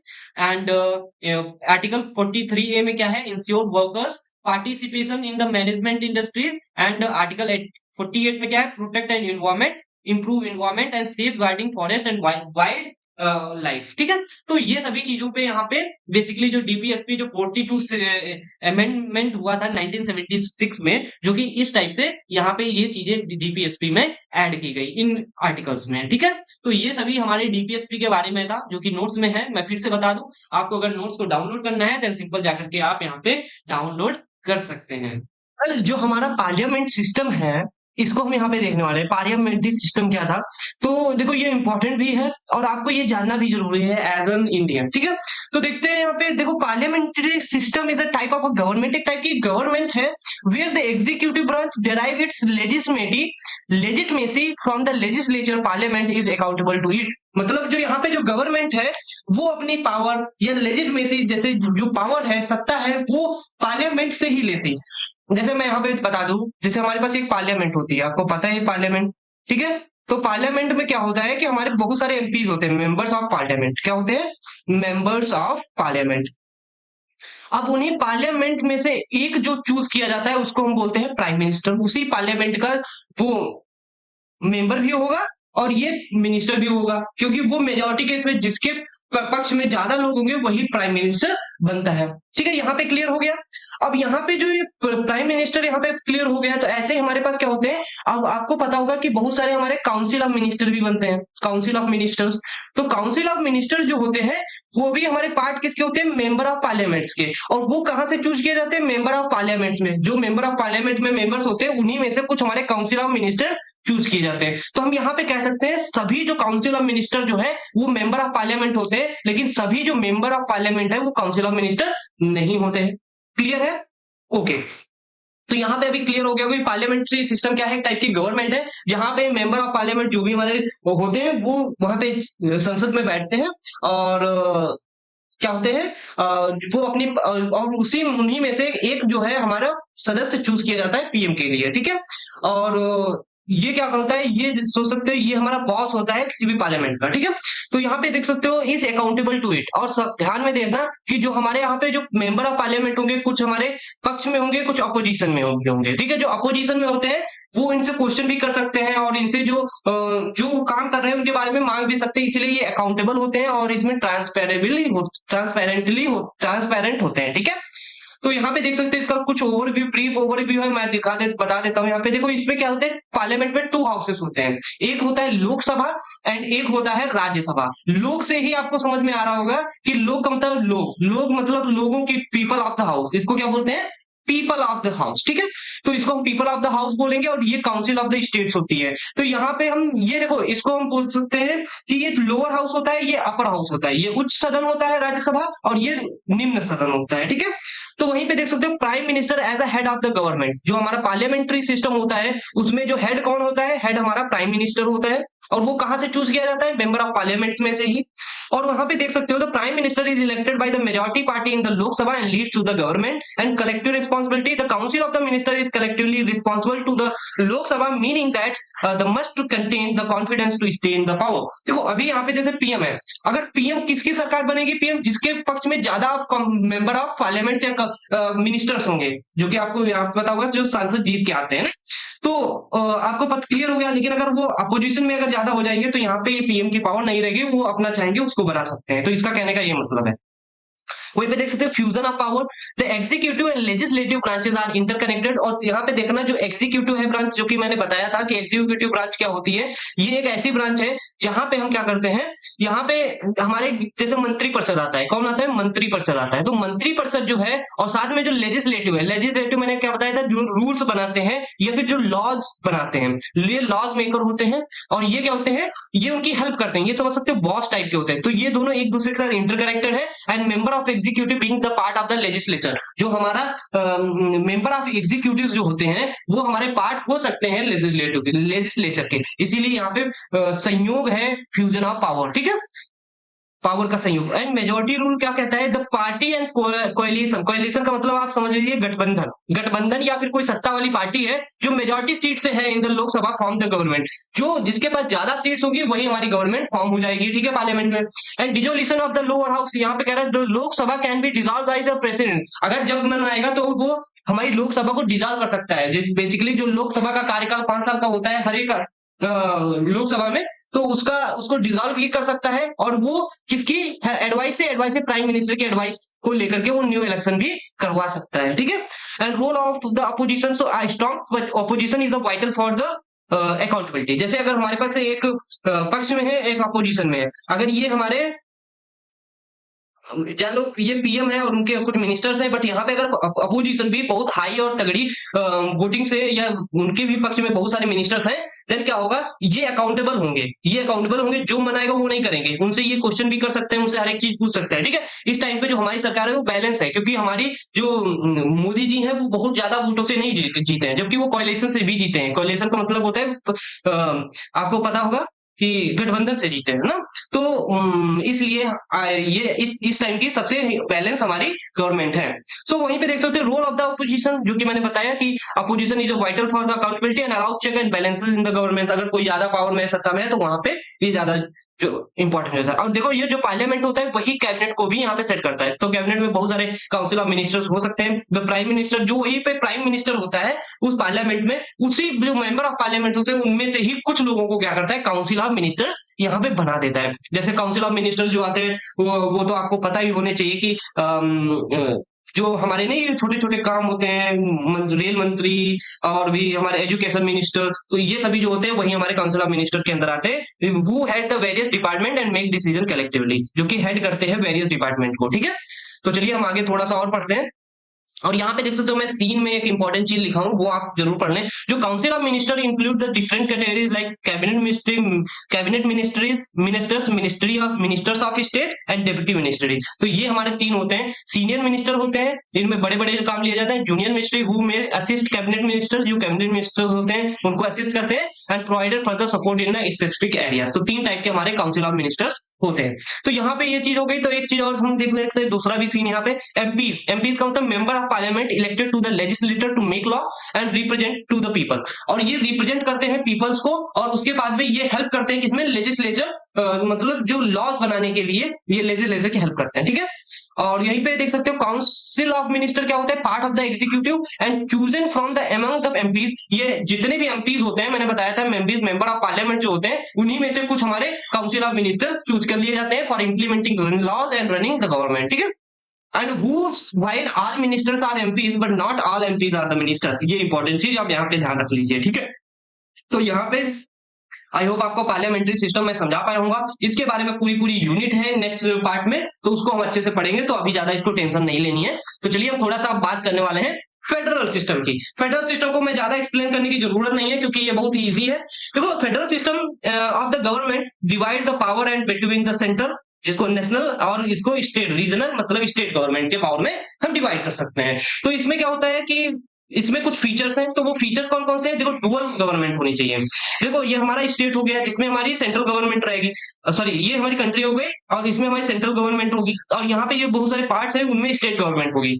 तो जिससे क्या होगा, जो हमारे रूल्स नेशनल गवर्नमेंट मतलब इस सेंट्रल गवर्नमेंट पे लगेंगे तो वो पूरे कंट्री पे लगेंगे, और जो हमारे पर्टिकुलर स्टेट पे लगेंगे वो हमारे पर्टिकुलर स्टेट पे होंगे। जैसे जो सीएम है वो अपने स्टेट को ख्याल रखता है, वही जो पीएम है, पीएम जो लॉ लगाएगा वो पूरे कंट्री पे लगेगा ना। तो इस टाइप से यहाँ पे चीजें होती हैं। So division of power, the constitution clear divides the power between the central and state government through the union, state and concurrent list। देखो हम इसके बारे में अभी आगे पढ़ने वाले हैं कि हमारी जो पावर्स हैं वो पावर्स तीन पार्ट में डिवाइड होती है। एक तो यूनियन पावर होती है, एक दूसरी हमारी होती है स्टेट पावर, एंड तीसरी होती है हमारी कंकरेंट। ठीक है, तो तीन टाइप की लिस्ट होती है। उन पार्ट में हमारी तीन लिस्ट में हमारी पावर्स डिवाइड है। सुपरमेसी ऑफ द कॉन्स्टिट्यूशन, इसका क्या कहने का मतलब है, both level of government operate under the framework set by the constitution. तो ऐसा नहीं है सुपरमेसी है कॉन्स्टिट्यूशन की, ऐसा नहीं है कि कोई पावर में जो मना है वो कर रहा है, नहीं, कॉन्स्टिट्यूशन के अंदर ही आपको काम करना पड़ेगा। सो इंडिपेंडेंट जुडिशरी, यहाँ पे जो जुडिशरी है उसमें कोई भी यहाँ पे कह सकते हो बर्डन नहीं होता है, बोझ नहीं होता है, या किसी का यहाँ पे हक नहीं होता है कि उसके हिसाब से डिसीजन लेंगे। अगर जो गलत है, जुडिशरी रिजॉल्व द डिस्प्यूट्स मतलब जो विवाद, and between the central and state government ensuring the balance and justice. तो ऐसा ये क्या करती है, जो स्टेट गवर्नमेंट है, सेंट्रल गवर्नमेंट है, उनके बीच में क्या करती है, ये डिस्प्यूट को खत्म करती है, रिजॉल्व करती है। और अगर कोई भी जैसे ज्यादा सत्ता में है या कम सत्ता में, जैसे सेंट्रल ज्यादा गवर्नमेंट में, तो उसको भी बैलेंस करती है, और ये जुडिशरी किसी का पक्ष नहीं लेती। ठीक है, एंड लास्ट क्या है, ये रिजिड कॉन्स्टिट्यूशन है। The process of amending the constitution is difficult and safeguarding the federal structure. और सबसे पहले जो फेडरल स्ट्रक्चर है उसको इंश्योर करना चाहिए, और साथ में कॉन्स्टिट्यूशन को इतना आसान नहीं है जितना हम लोग समझते हैं कि जब मनाया तो हम चेंज कर देंगे। चाहे गवर्नमेंट हो में कोई भी हो, उसको बहुत टाइम लगता है, बहुत सारे लोगों का सहमति लेनी पड़ती है, तब जाके एक हमारा लॉ चेंज होता है। ठीक है, तो हमारा कॉन्स्टिट्यूशन रिजिड है। तो वहीं पे देख सकते हो सीन में एक और इंपॉर्टेंट चीज लिखी है, फेडरलिज्म इज एन आइडिया और सिस्टम। फेडरलिज्म क्या है, एक आइडिया है और सिस्टम है। वहीं पे जो फेडरल है is the government structure the follows the federalism. और फेडरलिज्म को अचीव करने के लिए हम क्या करते हैं, फेडरल सिस्टम का यूज करते हैं। तो ऐसे ही कॉन्स्टिट्यूशनलिज्म एक आइडिया है और कॉन्स्टिट्यूशन एक मेथड है जिसके थ्रू हम कॉन्स्टिट्यूशनलिज्म को अचीव करते हैं। ठीक है, तो यहाँ पे अगर ये समझ में आ गया हो तो हम थोड़ा सा लिस्ट के भी बारे में बात कर लेते हैं कि यूनियन स्टेट कंकरेंट लिस्ट कौन कौन सी होती हैं। तो in India federal system the constitution divide the power between the central state and central state government, ठीक है, क्योंकि हमारे 3 पार्ट होते हैं, जिसको इसमें मैंने यहाँ पे कंकरेंट नहीं लिखा है, तो आप यहाँ पे देख सकते हैं कंकरेंट लिखा हुआ है। And union list contain subject on which only the central government can legislate. देखो यहाँ पे क्या होता है, यूनियन लिस्ट में सिर्फ सेंट्रल गवर्नमेंट मतलब पूरे इंडिया पे लगेंगी। जैसे हमारे पास इसमें डिफेंस आ जाता है, फॉरेन अफेयर्स आ जाते हैं, रेलवे पे लगेगा, जो एटॉमिक पे लगेगा, एनर्जी पे लगेगा, बैंकिंग पे। तो इन पे अगर कोई लॉ बनता है या लगता है, जो पावर्स होती हैं वो किसके हाथ में होती हैं, वो यूनियन के पावर में होती हैं। और स्टेट के पास कौन सी होती है, जैसे पुलिस है, पब्लिक हेल्थ है, एग्रीकल्चर है, लोकल गवर्नमेंट है, क्योंकि एग्रीकल्चर हर जगह पे हर एक स्टेट में अपना अपने हिसाब से होता है, तो इसलिए उसका एग्रीकल्चर वो स्टेट के हाथ में होता है। वहीं पे क्या होता है, कंकरेंट के पास कौन से होते हैं, जैसे एजुकेशन है। कंकरेंट क्या है, ये पूरे स्टेट और हमारी यूनियन दोनों पे काम करता है। फॉरेस्ट मिनिस्ट्री है, मैरिज एंड डाइवोर्स है, ट्रेड एंड यूनियन है, तो ये सभी जो पावर्स होती है वो कंकरेंट में आती हैं। इसका देख सकते हो यहाँ, contain subjects on which both central and state government can legislate and how in case of inflict and central laws and prevails। जैसे अगर कोई लॉ बनाया गया है मैरिज एंड डाइवोर्स पे, तो वो कंकरेंट लिस्ट में आएगा। अगर कोई एग्रीकल्चर पे बनाया गया तो वो स्टेट लिस्ट में आएगा। अगर फॉरेन अफेयर्स पे आया या रेलवेज पे आया तो वो हमारा यूनियन लिस्ट में आएगा। तो आई होप आपको यहाँ पे मैं पूरा क्लियर कर दिया होगा। तो अब थोड़ा सा हम यहाँ पे सेंट्रल स्टेट रिलेशन को भी हम यहाँ पे मद्देनजर रखते हुए थोड़ा सा देख लेते हैं। देख सकते हो यहाँ पे legislative relation, the power divided by the union state and concurrence list and central law prevailed in case of conflict the concurrence list topics, ठीक है। तो यहाँ पे देख सकते हो नेक्स्ट क्या है, administrative relation, the centre can guide state on the national issues and control shift of the centre during emergencies. तो यहाँ पे जो सेंट्रल पावर होती है वो क्या करती है, कंट्रोल ले सकती है अपनी स्टेट का जब हमारी इमरजेंसीज होती हैं। जैसे ऐसा नहीं है, जब हमारे पास कोरोना वायरस के इमरजेंसी आई थी तो वहां पे ऐसा नहीं है कि जो हमारा जरूरी है स्टेट ही ले, तो वो कंट्री भी ले सकती थी, तो वो अपना पावर ले सकती है। ये एडमिनिस्ट्रेटिव रिलेशन होता है, ठीक है। सेंटर के पास ज्यादा पावर होती है, अगर चाहेगा तो वो ले भी सकता है, ठीक है। Financial relations, so taxes shared between the center and state with the finance commission advising the revenue distribution। तो revenue distribution के एडवाइस पे ये क्या करते हैं, दोनों अपने अपने टैक्स को शेयर करते हैं। तो बस इतना ही था जो कि मैंने आपको नोट्स में दे दिया है। आप नोट्स अच्छे से पढ़ ले और नोट्स को पढ़ के आप अच्छे से समझ पाएंगे, ये एग्जाम में भी बहुत ज्यादा हेल्प करेंगे। और अगर जैसे कोई डाउट आता है तो आप वीडियो भी देख सकते हैं, और अगर पर्टिकुलर कोई प्रॉब्लम आती है तो आप कमेंट में जाकर के पूछ सकते हैं, या टेलीग्राम का ग्रुप ज्वाइन कर सकते हैं, या फिर मैंने वेबसाइट का लिंक दिया है वहां पे भी जाकर के अपना डाउट पूछ सकते हैं, ठीक है।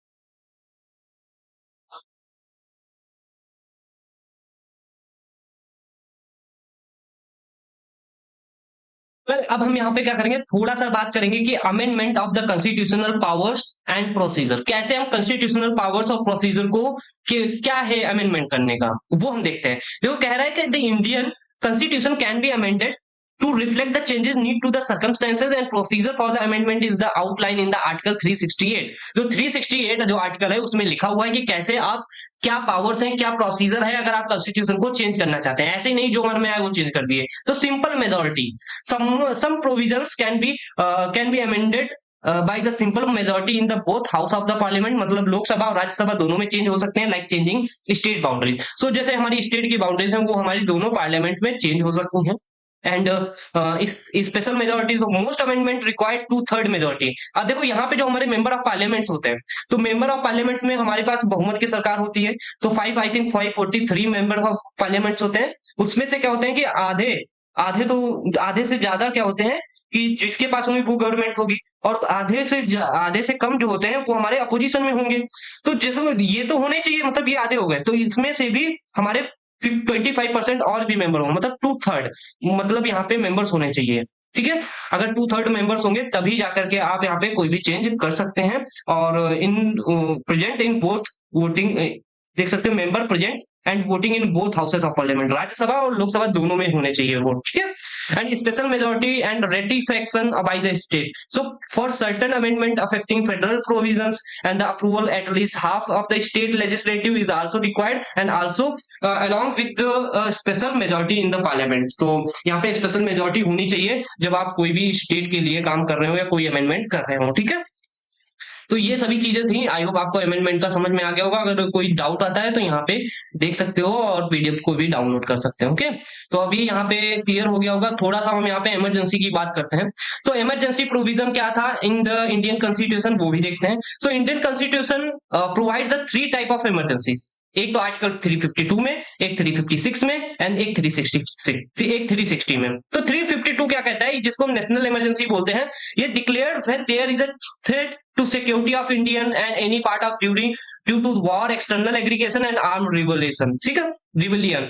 So during this time, the central government can legislate on the matter in the state list and fundamental rights may be suspended. तो जैसे हम सब लोग हैं, हम कहें कि फ्रीडम ऑफ स्पीच नहीं है या कहीं बाहर जाने की अनुमति नहीं है, तो ऐसा नहीं है। वहां पे हमारे वायलेट नहीं, वहां पे इमरजेंसी है, तो वहां पे हमारे फंडामेंटल राइट्स को ले लिया जाता है। तो वहां पे देख सकते हो प्रेसिडेंट रूल क्या कहता है, ये 356 में डिफाइन किया गया है। So imposed when the president take control of the states and governance due to the failure of the constitutional machinery break down the law and order. कोई अगर लॉ एंड ऑर्डर फेल हो जाता है तो वहां पे हमारा जो कंट्रोल है वो प्रेसिडेंट ले सकता है। सो स्टेट असेंबली इज इधर डिसॉल्व और सस्पेंडेड। जो हमारी स्टेट की असेंबलीज हैं उनको डिसॉल्व कर दिया जा सकता है और सस्पेंड भी किया जा सकता है। डिसॉल्व मतलब एंड कर दिया जा सकता है, खत्म कर दिया जा सकता है। And central government administers the state. ठीक है, जो हमारी सेंट्रल गवर्नमेंट होती है वही हमारी स्टेट को चलाती है। ठीक है, एंड फाइनेंशियल इमरजेंसी क्या होती है, थर्ड, जो कि 360 आर्टिकल में है, declared when the financial stability और credit of the India is threatened. तो आपको पता होगा कि इमरजेंसी जो है ये एक इंदिरा गांधी के टाइम पे फाइनेंशियल इमरजेंसी लगी थी, तो उसमें जब फाइनेंशियल प्रॉब्लम आई थी तो लग गई थी। ठीक है, तो इसी टाइप से यहाँ पे फाइनेंशियल इमरजेंसी लगती है। So central government can direct a state to observe certain financial properties and it can produce salaries of the government officials. ठीक है, तो यहाँ पे जब फाइनेंशियल लगती है तो जो हमारे गवर्नमेंट ऑफिसियल्स हैं उनकी सैलरी को रिड्यूस भी कर दिया जाता है और उसके साथ में सर्टेन फाइनेंशियल प्रॉपर्टीज को भी फॉलो किया जाता है। तो ये हमारी जो चीजें थी, आई होप आपको यहाँ पे समझ में आएंगी कि कितने टाइप की इमरजेंसीज होती हैं। मैं इनको ज्यादा डीप में नहीं लेके गया हूँ, और अगर आप ये पढ़ लेंगे तो आप बेसिक आइडिया जान जाएंगे, तो आप एग्जाम में बहुत अच्छे से लिख पाएंगे। जैसे आप इसमें एक दो एग्जाम्पल दे दीजिए जब आपको एग्जाम में पूछा जाए, तो और ज्यादा क्लियर हो जाएगा ना। तो ठीक है, यहाँ पे मैं एक सीन समझाना चाहूंगा कि emergency provision allow the central government to take control during the crisis and fundamental right can be suspended during the national emergency and these provisions are mean to be ensure stability and secure in the time of the needs. ठीक है, तो ये चीजें हैं, ये scene आप यहाँ पे पढ़ सकते हैं, बहुत ही ईजी था। तो अब हम यहाँ पे क्या करेंगे, थोड़ा सा local self government in India की बात करेंगे कि ये क्या होता है। Local self government refers to the administration of the local area by it own elected representative. ये क्या करता है, जो लोकल सेल्फ गवर्नमेंट होती है वो क्या होता है, administration of the local area होता है, जो कि हम ओन इलेक्टेड रिप्रेजेंटेटिव कहते हैं। जैसे जिला पंचायत हो गया और ऐसे हम बहुत सारे होते हैं ना, उनको हम सेलेक्ट करते हैं। So it plays the crucial role in the promoting democracy, grass roots and participation in the government. तो ये बहुत ज्यादा इंपॉर्टेंट रोल प्ले करते हैं हमारी डेमोक्रेसी में भी। ठीक है, तो इसके 3 हमारे कह सकते हैं मेन फीचर्स होते हैं। जैसे 3 टायर सिस्टम है। So local government self government in operates the at the 3 level. कौन कौन से, rural, urban and district level. जिसको रूरल को हम पंचायती राज भी कह सकते हैं, अर्बन को म्युनिसिपैलिटीज भी कहते हैं। तो जो पंचायती राज है, देख सकते हैं in rural areas Panchayati Raj system consist the 3 tyre. एक ग्राम पंचायत जिसको विलेज लेवल कहते हैं, पंचायती समिति जो कि मिडिल लेवल जिसको ब्लॉक लेवल कहते हैं, और जो जिला परिषद होता है इसको हम डिस्ट्रिक्ट लेवल कहते हैं। तो ग्राम पंचायत ये सबसे लो लेवल पे आता है, उससे ऊपर हमारा ब्लॉक लेवल आता है, मतलब पंचायत समिति, और जिला परिषद ये हाईएस्ट लेवल के काम होते हैं जो डिस्ट्रिक्ट लेवल पे होते हैं। So elected representative manage local issues like sanitation, education and health, इन सभी चीजों पे ये काम करते हैं। सो म्युनिसिपैलिटीज क्या होता है, in the urban areas municipality handle local governments, they are responsible for the infrastructure, public health, waste management, urban planning. तो इन सभी चीजों, मतलब जो अर्बन एरियाज होते हैं थोड़े से जो कह सकते हो कि अच्छे होते हैं फाइनेंशियली और थोड़े इंप्रूव होते हैं, तो उनको ही हम अर्बन एरियाज कहते हैं। सो इनके इंफ्रास्ट्रक्चर, पब्लिक हेल्थ और वेस्ट मैनेजमेंट, इन पे सब पे यहाँ पे काम किया जाता है। तो हमारे पास यहाँ पे इनमें बहुत सारे टाइप्स इंक्लूड है, जैसे nagar panchayat, area of transitional from rural to urban, municipal council, municipal corporation. तो ये सभी चीजें इसके अंदर आ जाती हैं। सो जिला परिषद की बात करें, डिस्ट्रिक्ट लेवल, तो the highest tyre at the district level, ये सबसे ऊपर होता है म्युनिसिपल और हमारे जिला ग्राम पंचायत से। And overseeing the panchayat samiti and gram panchayat, it plays the crucial role in the planning and implementing development in initiatives across the district. तो पूरे डिस्ट्रिक्ट पे जो रूल लगते हैं वो वो जिला परिषद के थ्रू लगाए जाते हैं। सो इसमें इलेक्शन कैसे, मतलब लोग आते हैं। So local self governments are elected by the resident of the respective areas and ensure direct participation in decision making. तो ये लोकल जो रेस्पेक्टिव रेजिडेंट एरियाज होते हैं वहां पे इलेक्ट किया जाते हैं बाय द वोटिंग और इन सभी चीजों से।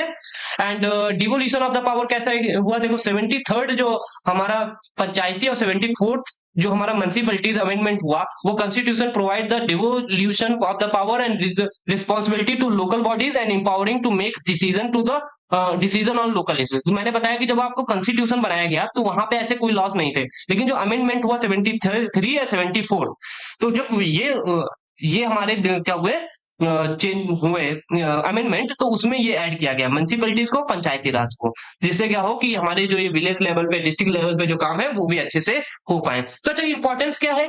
इंपॉर्टेंस भी भाई बहुत ज्यादा इंपॉर्टेंट है। सो लोकल सेल्फ गवर्नमेंट की, क्योंकि इंपावरमेंट हो पाए, it empowers the local community, enhances the democratic participation. भाई देखो, जब आप लोग पावर दे देंगे अपने विलेज लेवल पे भी, तो वो भी अपने विलेज के लिए काम कर पाएगा, तो वो भी आगे बढ़ पाएगा।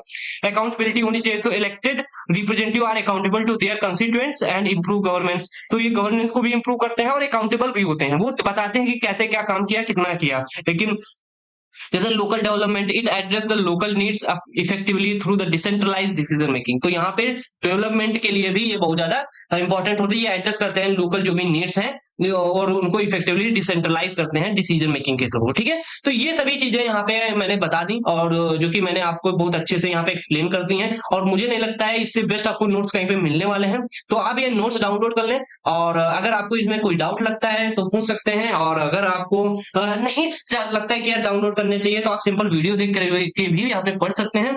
और अगर ये वीडियो सच में अच्छा लगता है देन आप लाइक शेयर भी कर सकते हैं, और क्योंकि शेयर करना बहुत ज्यादा इंपॉर्टेंट है, क्योंकि मेरे वीडियो जो है सर्च में बहुत कम आते हैं। तो इसीलिए अगर आपके दोस्त हैं और जो भी स्टूडेंट्स हैं, जो आपके दोस्त हैं, फ्रेंड्स हैं, उनको आप शेयर कर सकते हैं, जिससे उनका भी फायदा हो पाए।